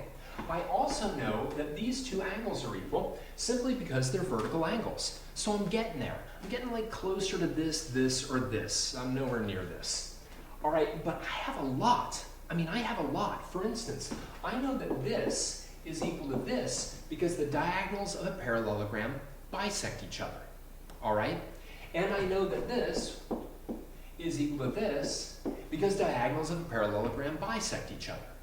So I have enough. In fact, I don't even need this. Without that, I can say that these two triangles are congruent by side, angle, side. And all the rest of it just becomes that statement reason business, right? So the first thing I'm going to do is I'm going to write down ABCD is a parallelogram and give it. And by the way, no.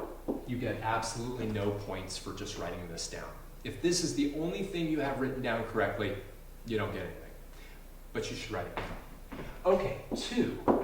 Now, I already know my argument. I'm going to prove these two things are congruent by side, angle, side. So one thing I could do is I could get the angles equal right away. I could say 1 and 2. I can number them. Feel free, if you're uncomfortable using the 3-letter system for angles, to use numbering. Now, I don't know, you may have had a geometry teacher that said, I don't want you to do that, and if that's the case and they're grading your Regents exam, then don't do it. But generally speaking, it is acceptable. So I'm going to say angle 1 is congruent to angle 2, okay? And you can say equal, you will get credit for it, but let's use congruent, and we're going to say, and that's because vertical angles are congruent. And by the way, this is completely okay the way I've written this. Don't just say vertical angles. That's not a reason. It's a noun. It's a noun. Why are you angry? Vertical angles. No. Right? Vertical angles are equal. All right, but watch this. I'm now going to say that BE is congruent to DE, and in the same lines, that's BE is congruent to DE, I'm going to say AE is congruent to CE. Why do I know those are congruent? Because the diagonals of a parallelogram bisect each other.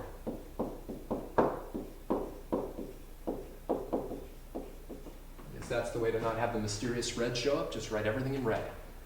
And I'm there. Look, I got a side equal to a side equal to a side, an angle equal to an angle. The last thing I have to just do is say triangle AED is congruent to triangle CEB by side, angle, side. Now this wouldn't be a 6-point proof, this would be a 4-point proof. It was a 4-point proof. But it's nice, you have to know the properties of a parallelogram to kind of get through all of that. And again, there are other ways to do it. Based on the fact that these two sides are parallel, I could have said that this angle is congruent to this one. I could have said this angle is congruent to this one. So I actually could have used, I know the picture looks terrible now, I could have used angle, side, angle. I could have used angle, angle, side. For me, the fact that the diagonals bisected each other gave me so much information that why not use that, right? But there's a lot of different ways to use that proof, which is why I would never want to grade it. All right. Let's take a look at this one. Okay? August of 2015, problem 35. In the diagram of parallelogram ABCD below, again, think about that. Oh, so much information based on that, right? No diagonals here, because there's no diagonals drawn, but we know we have a parallelogram, and we're told that BE is perpendicular to CED. So immediately, I'm going to draw in that right angle symbol. BE is perpendicular to CED, and DF is perpendicular to BFC. All right? Yeah, there we go. All right, so I've got those two things, and CE is congruent to CF. Those are the same length. And I need to prove that this thing is a rhombus. Okay?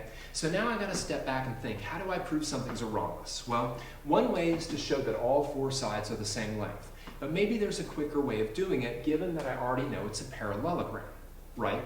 So now I think to myself, well, what do I have? Well, if I've got a parallelogram and the diagonals are perpendicular, then it's a rhombus. Well, the diagonals aren't even drawn here, so that doesn't get the job done. Also, if the diagonals bisect the angles of the parallelogram, it's a rhombus. Again, there's no diagonals drawn.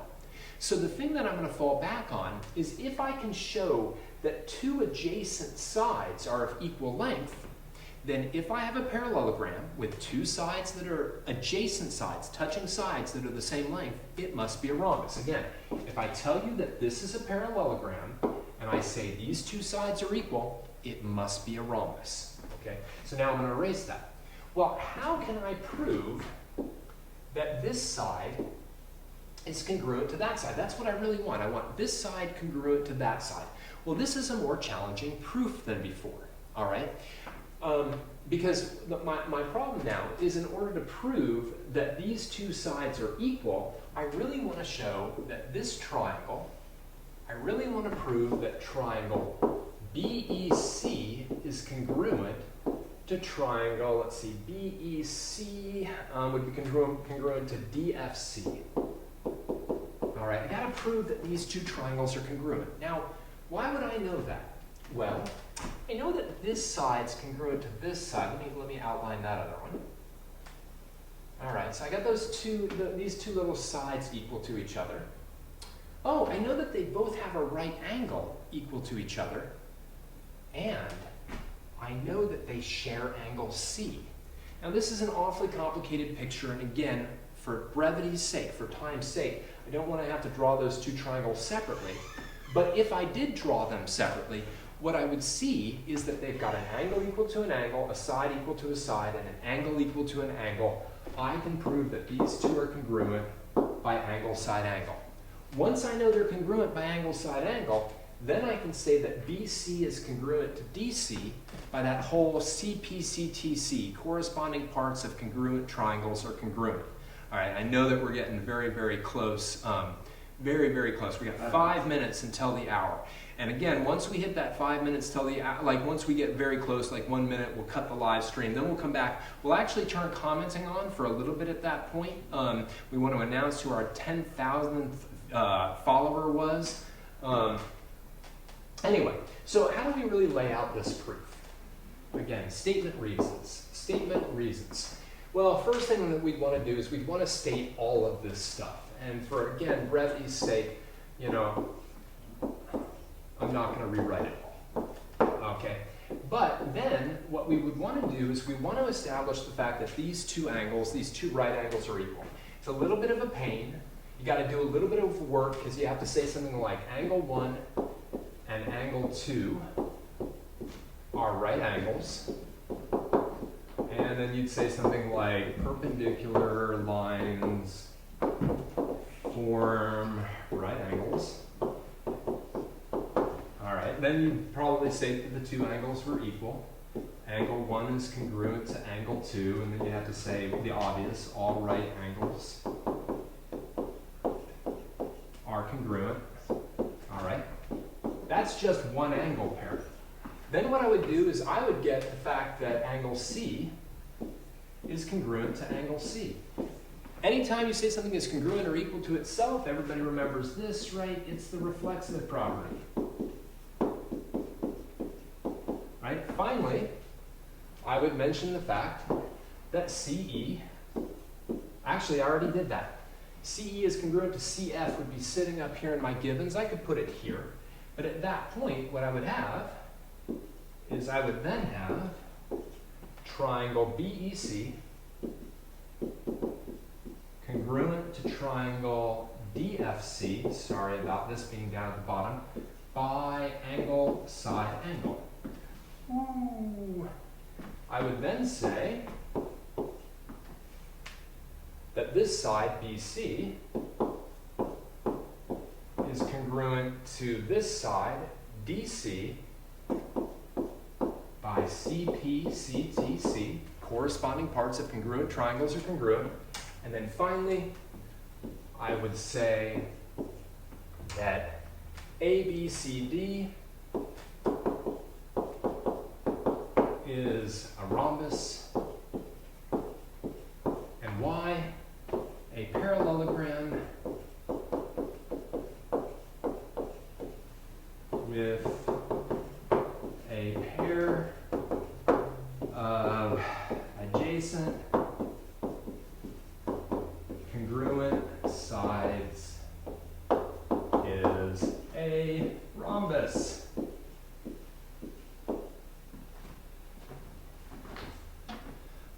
We've got 2 minutes, so what we're going to do now is we're going to actually stop the live, all right? We're going to come back in just a moment. We're going to take a moment for me to get like a little drink of lemonade and stretch a little bit and whatnot. We're going to turn the comments back on, move the video back in the vertical for that, so the comments don't look like they're like streaming out of my face in a weird way. So we'll be right back in just a moment. We're going to cut off the live stream now. See you in a bit. Okay, we're out. We're out. Okay, thank God. Hey, do you think you had 2,500? Do you think you could grab? consistently. Oh, 2,500 consistently. Yeah. Nice. Oh, do you know what Give me a second. that number says? It's right there. The first time was 27,001. It was AR loading or is it AR load? Like the 10,000th viewer. Oh, I didn't write it down. I did, but I wrote it down inside on my clipboard that's sitting on the, you know, the big wooden thing. It's on there. Yeah. It's my clipboard. Yeah, if you can get it. I'm going to introduce Evie once we come back. Okay. By the way, 21,000 this time for some reason. Yeah, we're losing people, I guess. But I feel like there were more. Thank you so much. We'll Sure. get them back when Zion. Oh my gosh, yes. But it's been consistently 2,400 consistently, and then sometimes it goes up to 2,500. Like at the end right there, it was 2,500. All right, I say we do it. Let's Okay. go right back. Yeah, we don't want to And lose I'm going to bring people. her out soon. Okay. Not yet. I'll let you know. Okay, you'll know. Are we? I'll pick her up. I can do that now. It's within the load limit. All right. Yeah, I can. Okay, we're live. All right. All right. So we're back live. I'm going to do just a little bit of monologuing now because we're going to wait for people to rejoin us. I hope that most of you come back for the last hour. I know that there's a lot of topics we haven't gotten to, including maybe more proof. Maybe we're going to move on from that because we've got constructions, we've got trigonometry, we've got we haven't even done similarity problems yet. We've got a lot left to do, and we've only got an hour to do it. Before we get there, though, it's 8 o'clock, which means it's time for my daughter and my son, more or less, to go to sleep. My son didn't want to come up and say goodnight to me because, you know, he's a 6th grader and that's just the way it is. My daughter Evie, though, she's coming on set for a moment, just for a little bit. She's just going to come on set. She's not nearly big enough. Can you say hi? Hi. Yeah, okay. So Evie is in, I can't even remember, what are you, 3rd grade? She's 3rd grade, but soon to be a 4th grader, right? Because you passed? Did you pass? Do you think you passed? You don't know. She doesn't know if she passed 3rd grade. That's frightening. Anyway, she's going to give me a hug. Good night. Thank you. Good night, Evie. All right. I'll see you later, okay? Bye. Better be asleep by the time I get down there. All right. So that was my daughter, Evie. And she's awesome. That's all there is to it. Between you and I, she also really, really wanted to be in the video. So we wanted to give her a chance. She didn't get to be in the Common Core Algebra 2 or the Common Core Algebra 1 video. So, you know, this was her last shot. All right, now, for the 10,000th follower, my goodness, 3 weeks ago, we had 1,500 followers. As of right now, we have over 10,000. I don't know how much over 10,000 because quite frankly, once you get over 10,000 followers, Instagram just tells you you have 10K followers. That's it. We hit 10,000 followers at about 5 o'clock tonight, and it was a little tricky because it was at 9,999, then it went down, then it went up, then it went down, then it went up. But as far as we can tell, somebody with the name AR Loading, literally ARLOADING, was the 10,000th follower. So, if AR Loading is watching, and you want, you can send us your email, okay? You can direct message me, or you can just, actually, it'd be better if you email to info@eMathInstruction.com. Info@eMathInstruction.com. And you will get, yes, one of only 7 eMathInstruction hats in production, and it's been signed by me. This will get you out of any math class for free. That's totally not true. That's completely and utterly a lie, but I thought I'd say it anyway. So if AR Loading, congratulations, our 10,000th follower, would like a personally signed hat by me, go ahead and email us, info@eMathInstruction.com, send us your address. We'll send you this along with a lot of promotional literature. I'm just kidding, we don't have promotional literature, but we do have hats. Apparently we're only gonna have 6 hats though after this. Anyway, so thank you. Thank you everyone for following. Yeah, maybe he commented, I don't know. AR Loading is the greatest of all time. You bet he is. All right, folks, we got an hour left. We got to get back to it. We'll turn the commenting on for maybe like the last 5 minutes as I wrap up. We are going to stop at 9, no matter where we're at. So we're going to rotate the camera back so that we get the screen a little bit better, and then I'm doing some more math. Now, don't get me wrong. There is a lot left to do in terms of proof. I mean, a lot left to do. If I did all the rest of the proof I had on here, we probably wouldn't get to anything else. And given the fact that proof is going to be worth maybe 4 or 6 points, like a long proof, and that's a lot of points, don't get me wrong, I'd like to move on. If we've got some time at the end, we'll come back to it, but that's really doubtful given all the other stuff that we have to do. So let's keep moving on. Let's talk about similarity, all right? Now, up to this point, we've basically been talking about congruence, 2 figures that are identical to each other, 2 figures that you could use rigid body motions to map one on top of the other. But similarity is what you get when 2 figures are the same shape, but don't have the same size. So let's talk about some basics about similarity. 2 figures are similar if there's a similarity transformation. Whoa, what is that? Well, that's a dilation plus rigid motions that map one onto the other. So sometimes you're asked, kind of like with the rigid motions to prove congruence, you're asked to find a dilation that shows 2 figures are similar. What are you gonna do? All right, similar figures have equal angles, okay? Corresponding angles and similar figures are equal. That's really the way I should have put it.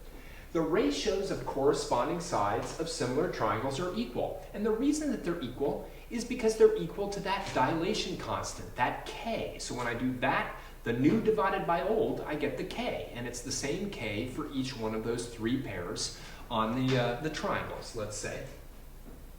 The ratios of relatively positioned sides are proportional, okay? Which means that they're equal. So if I take this shorter side divided by this longer side, I get this shorter side divided by this longer side.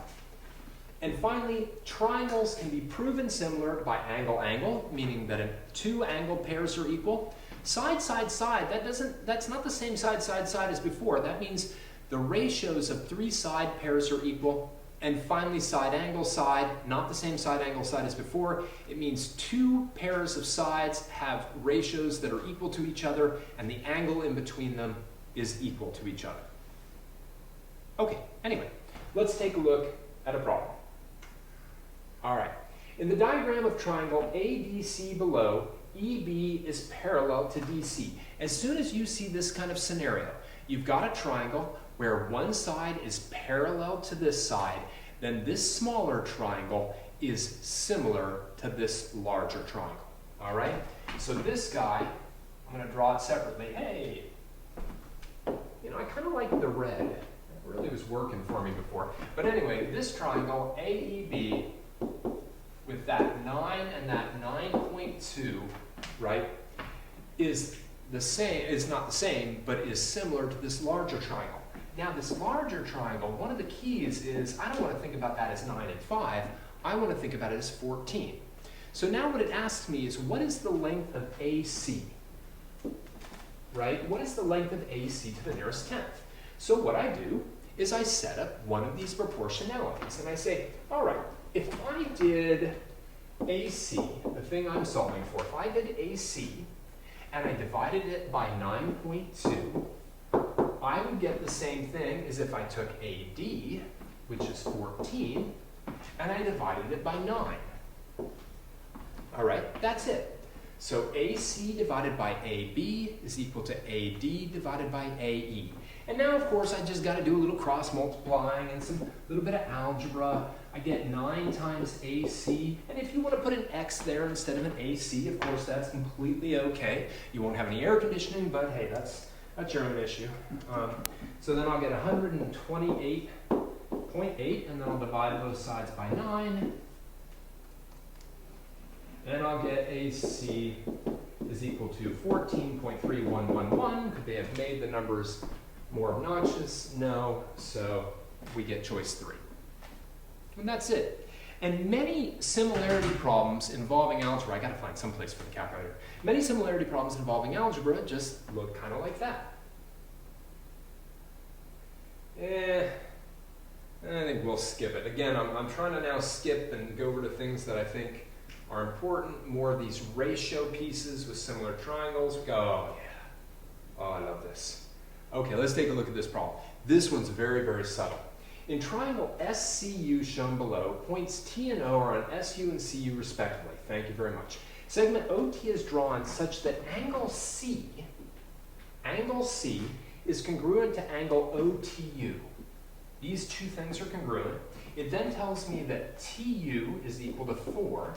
It tells me that OU is equal to 5, and OC is equal to 7. And what they want is the length of ST. All right? Now you might look at this and go, wow, why would this have anything to do with similarity? I mean, this isn't parallel to this, and you got to watch out. This triangle is similar, so the smaller triangle is similar to the larger triangle, but not in the way that it looks. You see, they're similar due to the angle-angle theorem, because they have this angle equal to that angle, but then they have that angle equal to itself. Now that can be particularly tricky, because I really want the two triangles to be drawn in what I call the same orientation. So what I'm going to really do is I'm going to take this triangle, OUT, triangle out, and I'm going to actually draw it in the same orientation as this. Now I still want sort of angle U to be sitting where it is, because that's this angle. But this now should be O up here, and this should be T down here. All right, I'm going to put a double mark here and a double mark here. Now this is drawn in the same orientation as this. And let me relabel stuff. We know that TU is 4. We know that OU is 5. We know that all of this is 12. Okay, and we're looking for this, but if I figure all of this out, all of it out, then I'll just subtract 4 and move the entire diagram around so that it looks confusing. Oh, really? Okay, now it just made it worse. All right, anyway, so let's try to do it. Let me see if I can actually do this. So I'm going to solve for SU. I'm going to solve for this entire length. I'm sorry about all this. If I try to move it again, it's only going to get worse. Okay, so if I do SU, this side, and I divide it by 5, this side, I'll have to get this side, which is 12, divided by this side, which is 4. Okay? Now, one thing you can say is that 12 is to 4 as what is to 5. SU would have to be 15. Think about this. These are equal ratios. Both of them would have to be equal to 3, or you could just do the cross multiplying. That would be okay as well. But if SU is 15, then ST would have to be 15 minus 4, which would be 11. Choice 3. By the way, one thing that's awfully mean about them is they've got a 15 sitting down here. That would be awfully tempting to pick. Yeah. All right, let's talk about the outlines of how we would do this similarity proof. It's actually quite easy, but then maybe I'll save some time by not writing out all the steps, okay? Now, there haven't been a lot of similarity proofs on geometry exams, but there certainly can be. So let's take a look. Given parallelogram ABCD, all right, again, parallelogram EFG, diagonal DFB, I want to prove that triangle DEF is similar to triangle BGF. Now, look, I can't guarantee this, but the vast majority of times, when you're trying to prove that two triangles are similar, you use the AA theorem, okay? And the reason for that is that to use the SSS theorem or the side angle side theorem, you literally have to know the side lengths, or you have to be given some kind of information to tell you that they're proportional in some way. And that's kind of hard for question makers to do in a true proof setting. So I'm going to try to use angle, and one of them I'm going to get right away. I know that these two angles are equal. Why? Because they're vertical angles, right? But remember, this is a parallelogram, which means these two sides are parallel, and these two sides are parallel. Actually, that gives me a ton of information. Given the fact that these two sides are parallel, I know that this angle is congruent to this one. They're alternate interior angles. Likewise, these two angles are equal because they're alternate interior angles. So I have better than angle, I have angle. In fact, you can even save yourself some time by not doing the vertical angle pair and just saying, okay, number one, here would be my steps. Number one, this is a parallelogram, given. Number two, AD is parallel to BC. Why? Reason? Because opposite sides of a parallelogram are parallel. Then I'd maybe number some angles. I'd maybe call this 1 and 2, this 3 and 4, and I'd now say 1 is congruent to 2, 1 is congruent to 2, and 3 is congruent to 4, and my reason would be because alternate interior angles formed by parallel lines are congruent, and then I would say triangle DEF is similar to triangle BGF by the angle-angle theorem of similarity. And that would be it. That'd be the whole deal. Moving on. 9 out of 13. Now, there's a lot of topics that are related to similarity, not the least of which is right triangle trigonometry, and hopefully we'll touch on that in just a moment.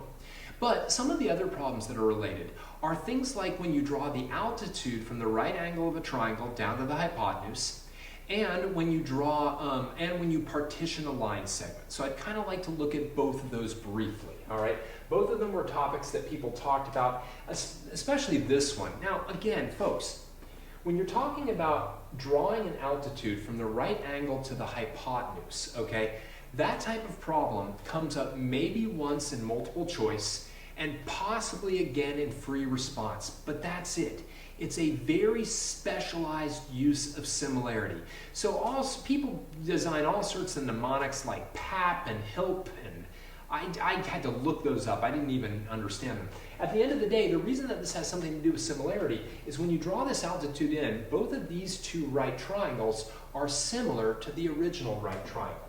Now, what's interesting is this thing says, okay, you know, we got this situation, and it says which of the following lengths would not produce an altitude that measures 6 radical 2. This is the altitude, 6 radical 2, okay? Now let's take a look at the first one. It says AD is 2 and DB is 36. So one of the many, many different acronyms that people use is that they use something like this, what's called, I guess, the PAP acronym. I don't know. Sometimes called the SAS, S-A-A-S, okay? S-A-A-S. And basically what we're saying is that we always get these two segments. Actually, maybe I like this one better.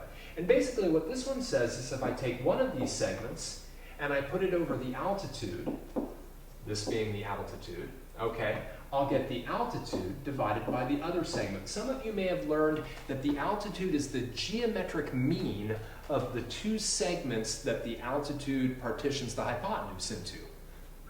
Anyway, if I actually cross multiply, I'd get a squared is equal to 72, And a would be the square root of 72, which if I then simplify radicals would be the square root of 36 times the square root of 2, which would be 6 radical 2. And yeah, that's, I needed that. I needed that. Okay, so I go on to 2, where it says AD is 3 and AB is 24. Well, if AD is 3 and AB is 24, then that means DB is 21. And again, I can do that whole altitude thing. So I can say 3 is to A, as A is to 21, and now A squared would be 63. Well, look, if A squared isn't 72, it's not going to simplify to 6 radical 2. So this is my winner. This is the one that's not going to work. All the other ones will work. I'm just looking, yeah, and they're all kind of the same thing. They're all dealing with these two segments and the altitude. Oh boy. Okay, so June 2015, we're not going to do the entire problem because it involves the Pythagorean theorem, which I'm just going to assume that you know how to do. I don't think I saw a single person ask about the Pythagorean theorem, but let's talk about this problem. What we've got is we've got this thing where there's a lake and there's lots of words, and what we've got is we've got a park ranger station, we've got a life chair, we've got a campground, and we've got F. What in the world was F? Oh, F was like a first aid station. And they give us this distance, which is 0.55 miles, and this distance, which is 0.25 miles. And the first thing that they ask, the first part of this problem, is to find this distance. And because this thing is a right triangle, you probably can't see it, but there's a right angle down there, we just use the Pythagorean theorem in the first part to find this, right? A squared plus B squared equals C squared. It's messy, there's decimals, it's messy, but you work through it because it's the Pythagorean theorem. But let's talk about what it has to do with that whole altitude of a right triangle thing. Down to here, it says, Gerald believes the distance from the first aid station to the campground is at least 1.5 miles. Is Gerald correct? Justify your answer. So this gets into one of the other theorems, okay? And it's something like this. It's HLL, HLLP or S. I never use these things. I just use the similarity. Anyway, what it basically says is that you've got the hypotenuse, all right? You've got a leg, and you've got a segment that's adjacent to the leg. And basically it works like this. If you take the hypotenuse, which is actually what we want to know, let me leave it as h, okay?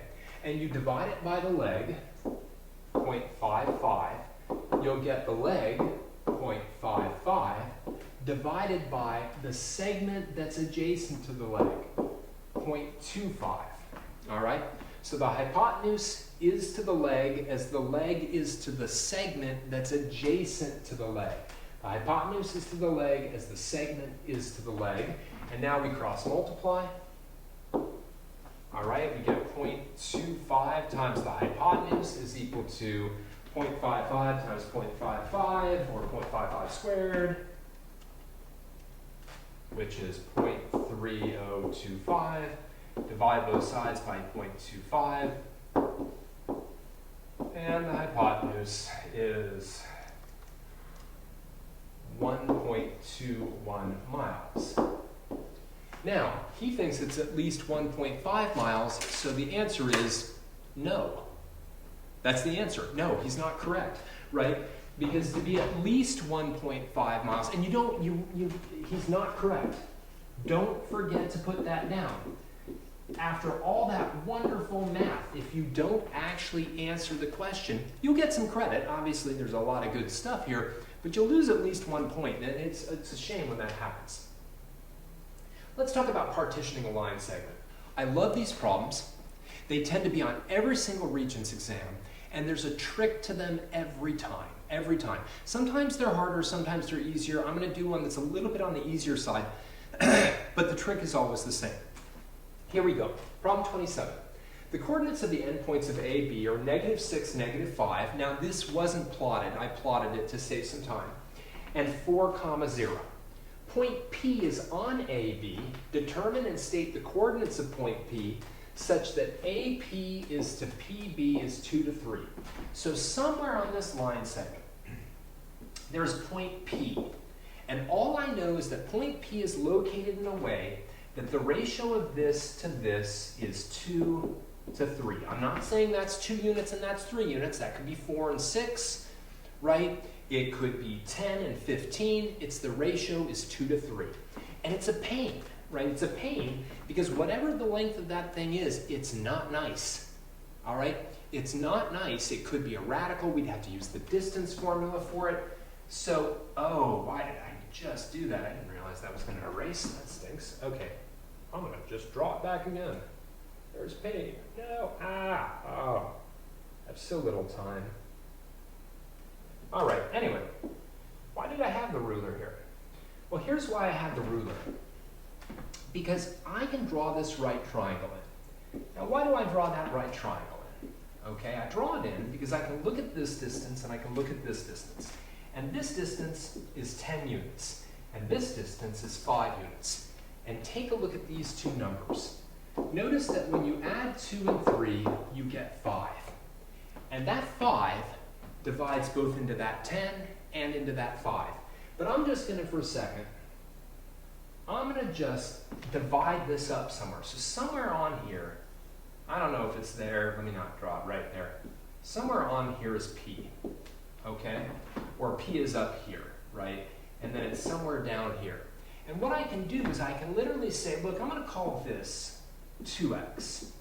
And I'm going to call this 3x, okay? And I'm going to say 2x plus 3x is equal to that horizontal distance, 10. Okay? I could also set it equal to the vertical distance. Then I'd have 2x plus 3x is 5. I'm going to do the horizontal distance. I'm going to get 5x is equal to 10, and x is equal to 2. So the way that this horizontal distance is going to break down is it's going to break down into a 4 and a 6, right? 2 times 2 is 4. 3 times 2 is 6. Oh, goodness my. There we go. So where am I? Well, I'm 1, 2, 3, 4. 1, 2, 3, 4, 5, 6. This is point P, right there. This actually has a name. It's called the side splitter theorem, maybe the best named theorem in all of math.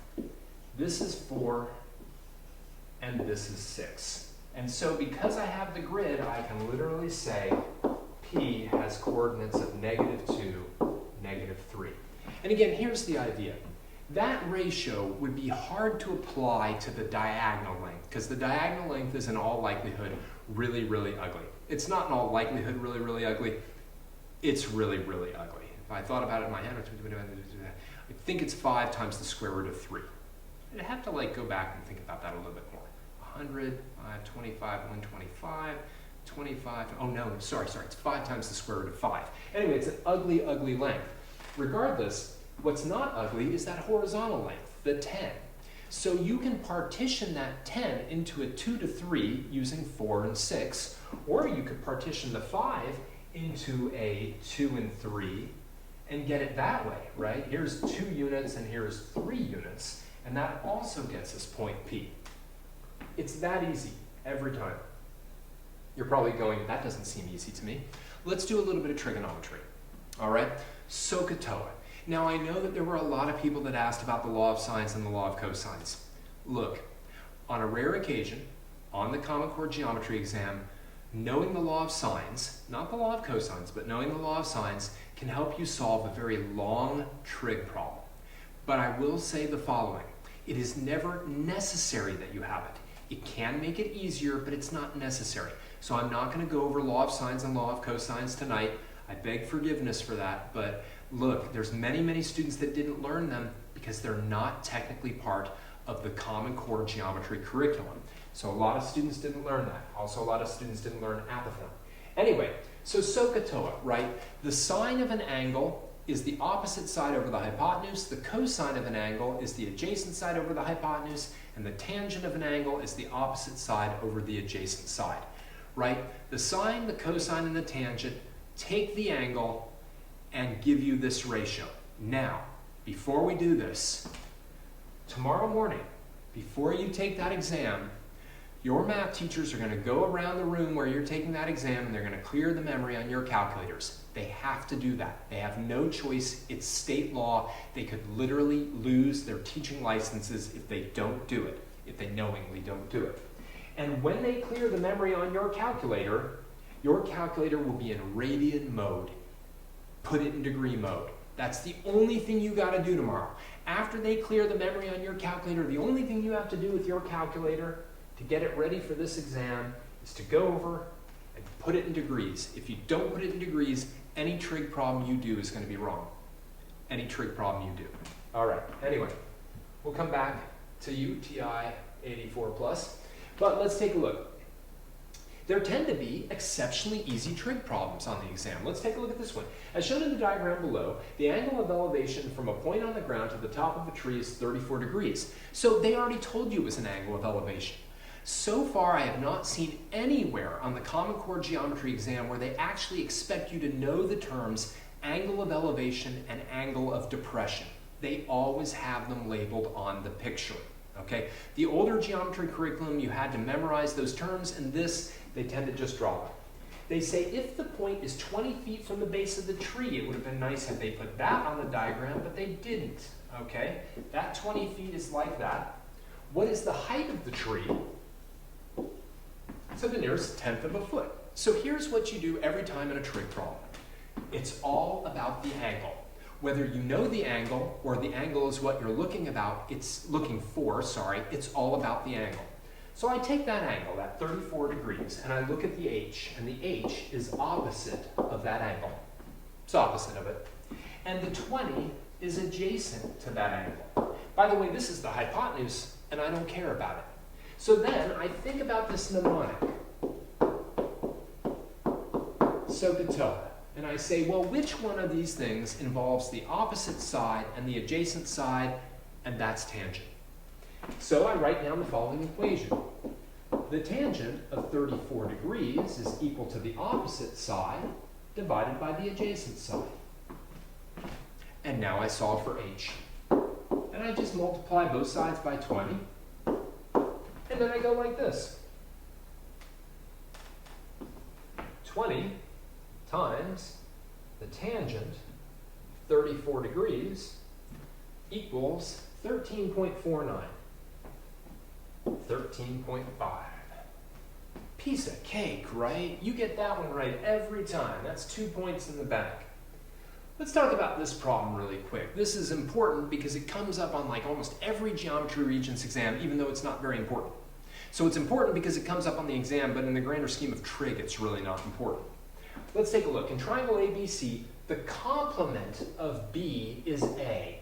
What does it mean for two angles to be complements? It means that when I add the measure of angle A to the measure of angle B, they equal 90 degrees. That's complements, right? Supplements is they add up to 180. Complements is that they add to 90. Which statement is always true? Tangent of A equals tangent of B, sine of A equals sine of B, cosine of A equals tangent of B, sine of A equals cosine of B. This one. Okay? Now we could go through and we could look at right triangles and talk about why it makes sense that the two acute angles, one of them sine is the other one's cosine. Okay? And the two acute angles in a right triangle are always complementary. The two acute angles, if I got something like this, A, B, C, these two angles will always add up to 90 degrees, and the cosine of this is the sine of that.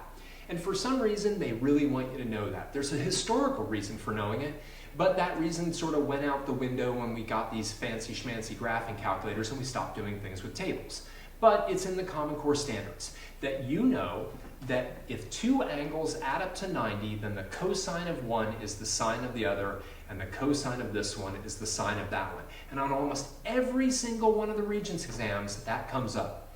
Probably because it's a really easy question to ask. But we're moving on. All right, January of 2016. In the diagram of right triangle AB shown below, AB is 14, AC is 9. They've labeled them, that's nice. What is the measure of angle A to the nearest degree? Now, if you see something like this, I'm looking for an angle and they're implying that there's rounding going on, trig, trig, trig, more trig. But again, it's still all about the angle. It's still all about the angle, even though the angle is something I don't know. Right? 9 is the side adjacent to angle A. 14 is the hypotenuse, okay? So then I think about SOHCAHTOA, and I think about which one of these things has adjacent and hypotenuse, and its cosine. But the difference between this one and the one with the tree is this time I write down, well, the cosine of A must be equal to 9 divided by 14. And the way that I find angle A is by using what's called the inverse cosine. Inverse cosine of 9/14. And again, I just go over to my calculator and I hit second cosine, the inverse cosine of 9/14 equals, and that's my angle, 49.999, etc. Where's my 50? There it is. All right, now there's no question that there's longer trig problems. There's no question about it. There's longer trig problems, but really in the longer trig problems, typically what happens is you have to do 2 trig ratios. And you find 2 lengths and you either add them or you subtract them or something like that. But for the sake of time, and Joey, what do we have on time? Sorry. 30 minutes. We only have a half an hour left. For the sake of time, we're moving on. We're moving on. Circles. Circles, circles, and more circles. Circles are probably the thing that have the most, just memorize these theorems. Now, every single theorem in terms of circles has a proof and a way to understand it and all of that, but at the end of the day, you just got to memorize them. So let's take a look at the major circle theorems. One thing about circles is how the angles of circles relate to the measures of the arcs that they intersect. So, 3 types of angles. One is an inscribed angle, and that's when the vertex sits on the circle, and in that case, the measure of the angle is always half the measure of the intercepted arc. Now, just for a second, arcs have angle measures, and by definition, the measure of angle arc BC is simply the measure of this central angle.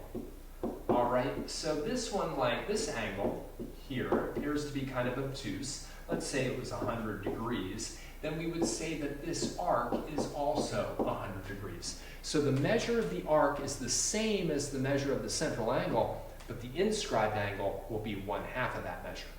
Let's say that you have 2 chords that intersect within a circle, and they hit that arc and that arc, okay? The measure of that angle, which is of course the same as the measure of this angle, will be that arc plus this arc divided by 2. So if the angle is created inside of the circle, you sum the 2 arcs and you divide by 2. On the other hand, if we have an angle with a secant and a secant intersecting this arc and this arc, then to find that angle, you take this arc measure, subtract this arc measure, and divide by 2. Notice in every case you get a division by 2. On the circle, you have half the arc. Inside the circle, you add the 2 arcs and divide by 2. Outside of the circle, you subtract the 2 arcs and divide by 2. And there's one more extremely important angle relationship, which is somewhere. If you've got a tangent, a line that just grazes the circle, that tangent will always be perpendicular to a radius at the point of tangency. That comes up a lot, because right triangles are important, so you could have like a trig problem with this involved, or a Pythagorean theorem problem, or something like that. Now, there's also theorems about the segment lengths. So now forget about angles, go to segment lengths. If we've got 2 chords that intersect inside a circle, what's really cool is if you multiply this segment by this segment, you'll get this segment times this segment. So this times this is equal to this times this. On the other hand, if you have 2 secants, it's a little bit different. Then you take the portion of the secant outside of the circle and multiply it by the entire length is equal to this portion outside of the circle times its entire length. So outside times the entire length equals outside times the entire length. Now you might say, wait a second, I remember one that was like we had like a tangent, and then it was this squared is equal to this times this. But that's the same theorem, because it would be outside times the entire length, and the entire length is outside. So outside times entire length is equal to outside times entire length. It's still the same theorem. Don't look at it as 2 different theorems. Okay, So, there are all sorts of problems that we can get into on this. Let's not do that one. That one's just ugly. Let's take a look at this one. This one's kind of cool. June of 2016. In the diagram below of circle O, OB and OC are radii. OB and OC are radii, and chords AB, AC, BC, and whatever are drawn. Which statement must always be true? First, BAC is BOC. So BAC, this, is equal to this. Absolutely not. Absolutely not. Those two don't have to be equal. What is certainly true is if I had another inscribed angle that intersected arc BC, then this angle and this angle would have to be true, would have to be equal. Those two would have to be equal. Two inscribed angles that intersect the same arc have the same measure because they're both 1/2 of the measure of that arc. And in fact, that's really the second part of this problem, or the choice 2. Measure of angle BAC, this guy, is 1/2 of BOC. So this is 1/2 of this. That's actually true. And that's true because this inscribed angle BAC is 1/2 arc BC, but by definition that's the same as the measure of angle BOC. By the way, it says BAC and BOC are isosceles. Well, BOC is definitely isosceles, but there's no need for BAC to be isosceles. They certainly drew it in this picture to look that way, but it doesn't have to be. And then the area of triangle BAC is twice the area of triangle BOC. No, that certainly doesn't have to be true. Let's do a free response problem. This one's kind of nice. In the diagram below, tangent DA and secant DBC are drawn to circle O from external point D, such that arc AC, this arc, is congruent to arc BC, this arc. They then go on to say that the measure of arc BC is 152 degrees. Well, by the way, if that's 152 degrees, then this is 152 degrees. And it wants us to figure out the measure of arc D, or angle D. Well, that's an angle that's been created on the outside of the circle. So the measure of angle D is going to be the arc AC minus arc AB. I really should do that in a different color. Divided by 2. Well, I know that one's 152, which is nice, but I don't have AB yet. But of course, what I can do is I can take that 152 and that 152. I can add them together and get 304. Okay. Then I can take that and subtract it from 360. Right, because there's got to be 360 degrees all the way around that circle, and now that must be 56 degrees. So now I can say that the measure of angle D is equal to 152 degrees minus 56 degrees divided by 2, and that is just what it is. Obviously, 150, really? 152 minus 56 divided by 2, this is 48 degrees. So it's a nice theorem having to do with like the angles of a circle. You know what? There wasn't much in terms of the segments, I gotta tell you. I kind of looked through these exams, I probably missed some. There's probably at least 1 or 2 questions that had the segment lengths, but not a lot. Let's talk about equations of circles because this is definitely something that comes up on the exam. Every single one of them had a question about the equation of a circle. At least one, if not 2 questions on the equation of a circle. So let's remind ourselves what it looks like. This is the generic equation of a circle. It looks like the Pythagorean theorem. Something squared plus something squared equals something squared, because it really is the Pythagorean theorem, but we don't have time for that. So generally, the equation of a circle is always x minus the x-coordinate of the center, squared, plus y minus the y-coordinate of the center, squared, is equal to the radius, squared. Okay, and again, I can't get into why that is. I'm telling you, every single Regents exam then had a question like this. If x squared plus 4x plus y squared minus 6y minus 12 is the equation of a circle, then the length of the radius is, or the coordinates of the center are, right? And what you have to do in these problems, I hope you did quite a few of these with your teacher, is you have to do completing the square typically twice. So let's take a look at that. We've got x squared plus 4x plus y squared minus 6y equals 12. Equals 12? I thought it was equal to 0. Yeah, but I took this negative 12 and I put it on the other side and I made it a positive 12. Okay? So skip a step. All right, let's do some completing the square. I got to complete the square on this. I got to complete the square on this. How do I complete the square? I take the 4. I divide it by 2. I get 2. I take that 2. I square it. I get 4 again. That's annoying. But I got to add that to the other side as well. Don't add to one side, not the other side. 12 plus 4. Great. Now let's do it with the y. Y squared minus 6y. What do I have to do? I do negative 6 divided by 2. I get negative 3. I do negative 3 squared, and I get 9. Plus 9 plus 9. Now I could continue and factor all of this, and let me do that really fast, even though it's not part of the problem. That's x plus 2 squared. That's y minus 3 squared, and that's 12 plus 4, which is 16, plus 9, which is 25. So sometimes these questions ask about the center of the circle. The center of this circle is now negative 2 comma 3. Probably many of you think about it as look in here and do the opposite. That's okay. But really, it's all about this being r squared. And since r squared is 25, r is 5. All right? Every one of the 6 Common Core Geometry Regents exams so far has had this question on it.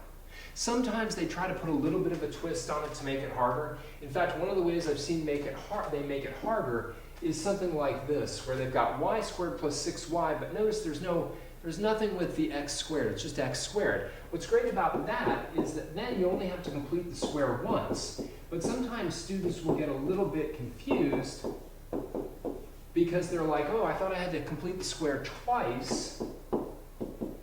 In this case, we just have to complete the square once. And what happens now, this can be a little bit tricky, is that when I look at this, I want to think of it as x minus 0 squared plus y plus 3 squared is 16.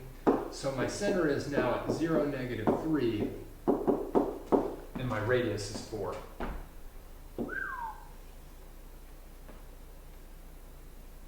All right. A circle has a center of 1 comma negative 2 and a radius of 4. Does this point lie in the circle? This is an exceptionally easy problem. Here's how you do it.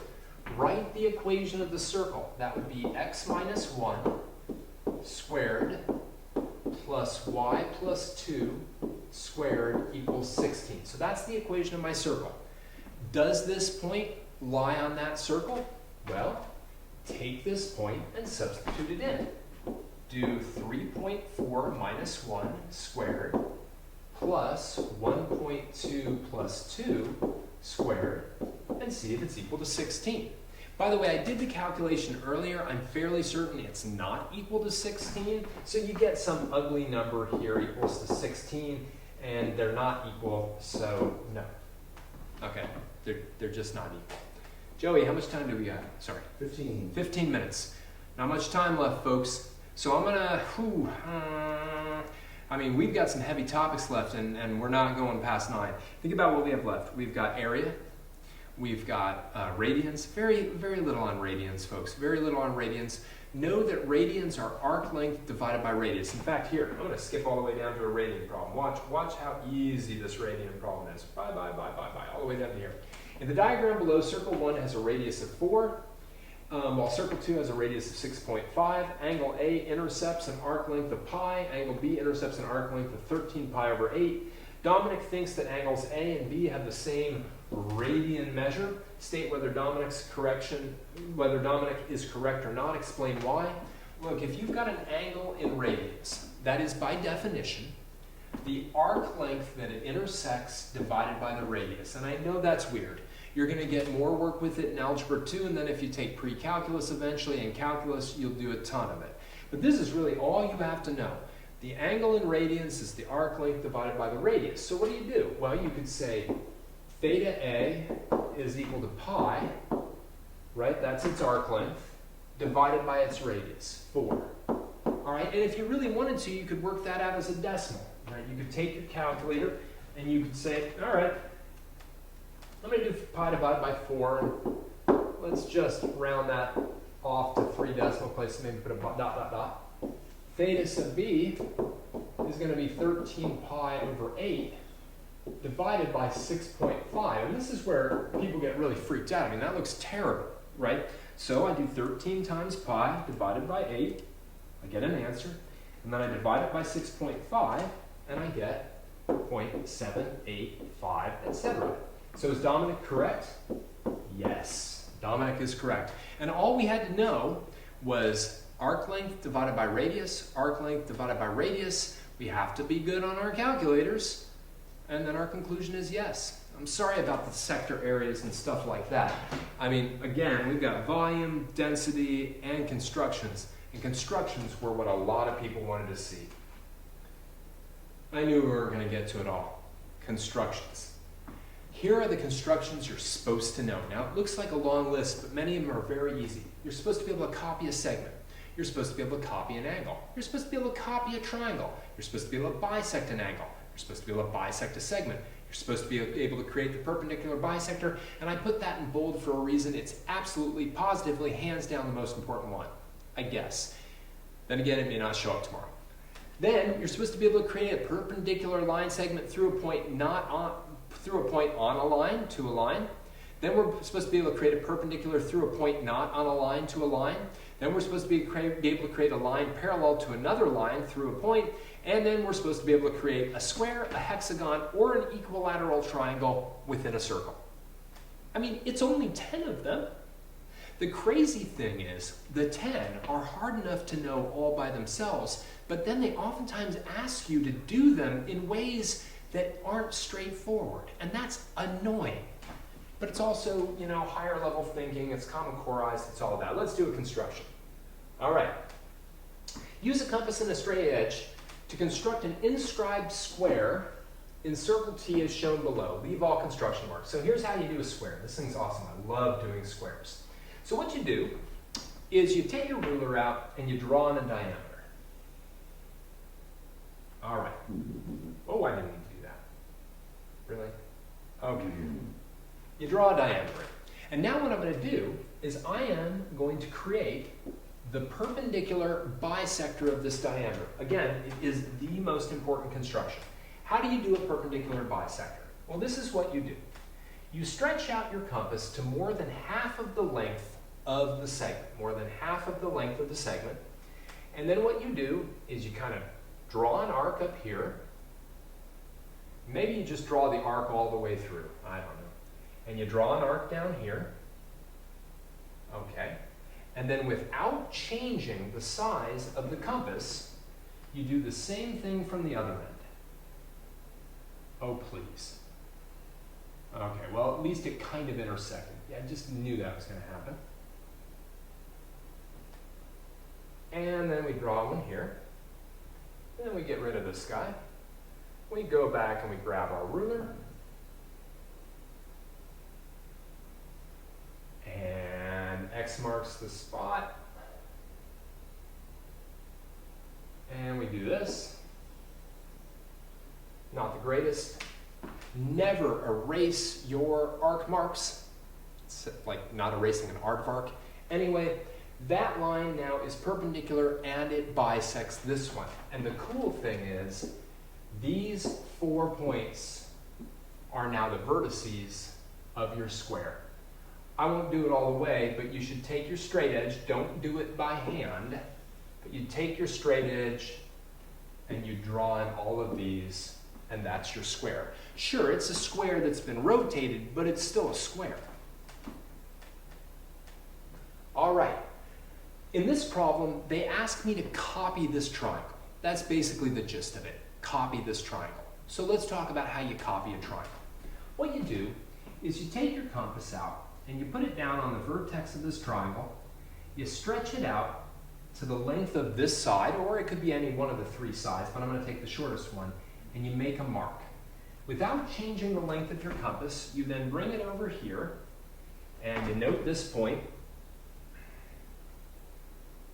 and you make the same, oh, really? That wasn't supposed to change length. Not a video issue, a compass issue. Anyway, let's pretend that that length's the same as that one. Now the deal is, this side is basically the same as this side. And I've kind of located these 2 points. What I have to do is now locate that point somewhere up here. So how do I do that? Well, I bring my compass over, and maybe I do this, and I stretch it out so that it's the length of this side, and I make that arc. And maybe I do a better job than I just did there. And I bring it over here, and I make a bigger one like that. Then what I do is I take my compass, I bring it over here, and I measure the length of this side. And I make this, and then I bring it over here, and I make this, and X marks the spot. Again, I use my ruler. I don't do it freehand, but to save some time, I do this, and I've copied it. By the way, there's an additional part of this problem where they ask you to justify why these two triangles are congruent, and that would be by the side-side-side theorem. I've literally forced all 3 sides of this triangle to be congruent to all 3 sides of this triangle. All right. In the diagram below, radius OA is in circle O. Using a compass and a straight edge, construct a line tangent to circle O at point A. Leave all construction marks. This was a very challenging construction at the time it showed up because everybody was like, wait, I didn't realize I had to know how to construct a tangent. The key is, it's not so much that you're constructing a tangent. What I want to do is I want to construct a line that is perpendicular to OA at point A. So let me show you how to do that. I've already gotten this ruler kind of set up the way I want. What I'm going to do is I'm going to draw this. What is going on with this thing? It's supposed to just go right along the ruler, and it isn't. No, it's not. It's strange. Maybe it's because it's red? I can't believe that's why it is. Anyway, well, I guess I'm not getting a straight line on the ruler for right now. That's going to be the best I can do. Anyway, not the point. The point is you use a ruler, you get a nice straight line, which I'm not getting. Now, what I want to do is this is one of the constructions you're supposed to know. You're supposed to be able to take any line segment and a point on the line segment and draw a perpendicular line that goes through that. Remember, tangents are perpendicular to radii. Tangents are perpendicular to radii. Now, I know how to do the perpendicular bisector, but how do I do this? What am I supposed to do in order to ensure that I've got a perpendicular line that goes through that point? Well, what I do is I stretch my compass out to any real distance I want. And I put an arc here. I put an arc here, and then without changing the length, I put another arc here. Now, the cool thing is that these 2 points, A must be the midpoint of this segment. And now what I'm going to do is I'm going to perpendicularly bisect this segment. The segment that goes from this arc to this arc, I'm going to do the perpendicular bisector of it. And we just did that one, right? So what do? I put my compass here. Maybe I stretch it out more than halfway, and I draw an arc. I'm just going to save some time by doing this. Okay, and that's completely okay. I'm going to rotate my compass back up, switch it, put my point here, rotate this maybe a little bit like this, draw an arc, and now I am flummoxed as to why this is not actually drawing straight lines, but, oops, really? You know, the night's getting on. And now if I draw this, oh, now you're going to draw a straight line. Anyway. Oh, what happened? Everybody's going, volume and density, please. I don't think we're getting there. 5 minutes. 5 minutes. But now what we have is because we've drawn a line that's perpendicular to this radius, it's also a tangent. Okay, this one's really cool, right? August 2016, using a compass and a straight edge, construct and label triangle A prime, B prime, C A prime, the image of ABC after a dilation with a scale factor of 2 centered at B. Wow, this is weird. We had to construct a dilation, which in my curriculum at least, the eMathInstruction geometry curriculum, we do it all the time. It's really kind of cool. But watch what we do, right? Whenever you do a dilation that's centered at a point, all you have to do, bring this down, is sort of extend this thing farther out. Okay, so what I'm going to do is I'm going to draw this out. It's kind of like a ray. It is a ray. It's not kind of like a ray, it's actually a ray. And then I'm going to write. How many things can go wrong? Well, including my singing, quite a few. Now that thing's not drawing straight again. Okay, whatever. So I've kind of extended this out. Now, how do I do a dilation of 2? This is really kind of cool, because what I got to do is I'm going to use my compass. Okay, I'm going to put it down at B, and I'm going to measure the length of BA a little bit further using my compass. Right? I gotta make that arc. Come on, really? This would not be happening to you because you wouldn't be electronically moving that line around. Oh, it's not drawing. There it goes. Okay, then I'm asymptotically having more things go wrong. These two lengths are now the same, so that's A prime. I would do the same thing then down here. And I would measure the length of BC and move my compass and repeat it. And then that's where C prime must be. And then of course I'd use my ruler and I'd kind of draw in A prime, C prime, right? And that would be it. B prime would still be right there. And that would be that construction. All right, let's talk a little bit about volume and density. Let me move this over here. We don't really have enough time to do much of anything. But one thing I want to remind you of, right, is that you have a huge formula sheet at the end of the exam, right? Oh, the live video has ended. Sorry. That's okay. Oh boy. Damn. Oh my God. It ended a while ago. What? Yeah. It ended when I was doing the square. Oh my God. I've been going for a What? while. Yeah, somehow. Okay. No, it's still on. Really? No, it's not. Sorry. Okay, let's come back to it really quick. Oh, man. That's my fault. I should have seen that. That's okay. My battery's running out, so I had to turn it off. Although, wait. What does this say? Oh, no, it's paused. It's the storage. It's the storage thing again. It's the storage thing again. Ugh. Paused. Well, it's ended. Yeah. Yeah. Well, let's rejoin it so I can say goodbye to people. No, All the right. storage thing is. Oh my God. Yeah. I did. Which? That's funny. Which way do you want to go? Vertical or? Let's go vertical. Yeah. Yeah, let's go vertical. Oh, that sucks. Oops. Okay, some of these. Here we go. Boom. Start live video.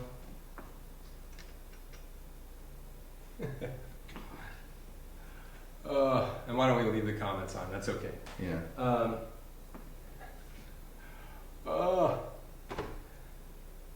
Okay. I don't You're know. live. Yeah. Hey everybody. I don't know how many of you are still with us. We didn't realize the live video ended. We missed sort of the hour mark. I think I was in the middle of doing a square. I probably don't have a ton of you left, but maybe some of you came back. I'm not sure. Again, my sincerest apologies. We had the square construction, and then I just kept going. I did this one, and then I did this one. I kept talking and talking and talking. But don't get me wrong, I did like 2 additional constructions, and that was about it. What I never really got a chance to do, but let me just like discuss very, very briefly, volume and density. Look, don't forget, at the end of the day, is there something? No? Okay, it's good. At the end of the day, you have these formulas, okay? Now, you have to know what they all mean. B is the area of the base, R is the radius of whatever, the radius of the cylinder, the radius of the sphere, the radius of the cone. You also have to know things like the units of volume, right? Cubic inches, cubic centimeters, things like that, right? You've got to have these things, but if you've got these formulas and you're good with your calculator, it's not that bad. I mean, if you've got a problem like number 7, as shown in the diagram below, a regular pyramid has a square base whose sides measure 6 inches. the altitude of the pyramid measures 12 inches, what's its volume? Then you should look at this and go, oh, the volume is 1/3 of the area of the base. That can throw a lot of kids off. B is the area of the base, but you'd go, okay, well, this base is a square, 6 by 6. So the area of the base is 6 times 6, and the height is the altitude. So literally, you'd have 1/3 times 6 times 6 times 12, right? That's what you would have. It's not that bad, and eventually you'd plug it into your calculator and you'd get 144. 144 cubic inches. All right, and it's the same thing on something like this. Here we've got some kind of box that has a cylinder that's been bored out of it. Now that's a lot more messy because then they want the volume of what remains. So you calculate the volume of the box, 4 times 4 times 6, you get a number. You calculate the volume of the cylinder, that's pi r squared times h, so it would be pi times 1 squared times the height, which would actually be 6 inches. Think about it, the cylinder's going through here, and then you'd subtract, and you'd get one of these values. All right? You know, finally, just a little mention on density. Density is how much stuff is in stuff. How many people are in a square mile? How many bacteria are in a square centimeter? How many grams are in a cubic inch? That's density. And almost always, not always, but almost always, they give you the density. So they might say something like, honey weighs 2.3 grams per cubic centimeter. Then they'll give you a cylinder of honey, and they'll say, how much does this cylinder weigh? So because it's a weight per volume, you know you calculate the volume of the cylinder, and then you multiply by the density. It's almost always that way. There is an occasion where they actually ask you to calculate density, but then you take whatever you're calculating, like a great example. A great example is this one, right? Where they told us the number of bacteria that were in 2 petri dishes. Then they gave us the diameters of the petri dish and said which one of them had the greater population density. So you'd calculate the area of this circle, calculate the area of this circle, divide this population by its area, divide this population by its area, and whichever one had more bacteria per square millimeter has the higher density. It's just how much stuff is in a particular area or a particular volume. That's all density is. How many bacteria per square millimeter? How many grams per cubic inch? That's basically it. But look, folks, we got to wrap it up. I'm exhausted. My producer, Joey Chevelle, who is absolutely awesome, is also exhausted. We got young kids, or at least middle-aged kids, not kids as old as you guys yet, that we got to get back to. I want to thank everybody for joining us tonight, especially those of you who made it all 3 hours. I'd like to thank you for forgiving us for kind of like having that blip with the constructions. Again, let me remind you that if you go to our website, eMathInstruction.com, and if you go to the Common Core Geometry course, I've got an entire unit that are devoted to constructions. You can go and you can look at whichever kind of constructions you need to look at, and then you can kind of take your time. You know, if you want to review how to construct perpendicular lines, if you want to review how to construct parallel lines, there you get me, and I'm just doing it all, and you can do it. We also have a unit up there with videos on transformations. We have a unit up there with videos that have a lot of triangle proofs in them. So they're all there. I mean, it's like probably 9:15. You got at least a few hours before you're going to go to sleep, and then you got the exam first thing in the morning. Let me remind you, in all likelihood, we will not have this video up on YouTube until late morning, in which case you're going to be in the middle of your geometry exam. You've got 3 hours for that exam. That is a ton of time. Always remember to think about what you know, think about what you don't know. Don't forget you've got that formula sheet. Don't forget to turn your calculator mode back to degrees, because there's going to be right triangle trig on there. It's going to be on there. You're going to have to do it. And it's got to be in degree mode in order to do that trig. Take your time. Take all 3 hours. Don't rush out of there. Don't worry that other people are getting up and leaving. Remember, these tests are important. You might hate them. I might hate them. And no, I don't have the answers to them. I don't actually write the exams. I'm just your Joe average math teacher who for some reason has a giant smartboard and his recording studio. It's great for watching TV though. It's really good movies on here. Video games, great. Xbox, awesome. Anyway, not the point. The point is, why would any private individual have one of these? No, the point is, you're gonna be fine tomorrow, okay? Take the exam seriously and you're gonna do great. But for now, we're gonna sign off because I'm exhausted and I'm just rambling. Until next time, everybody, until next year, keep thinking and keep solving problems. And we're out. No! Please, don't sign off.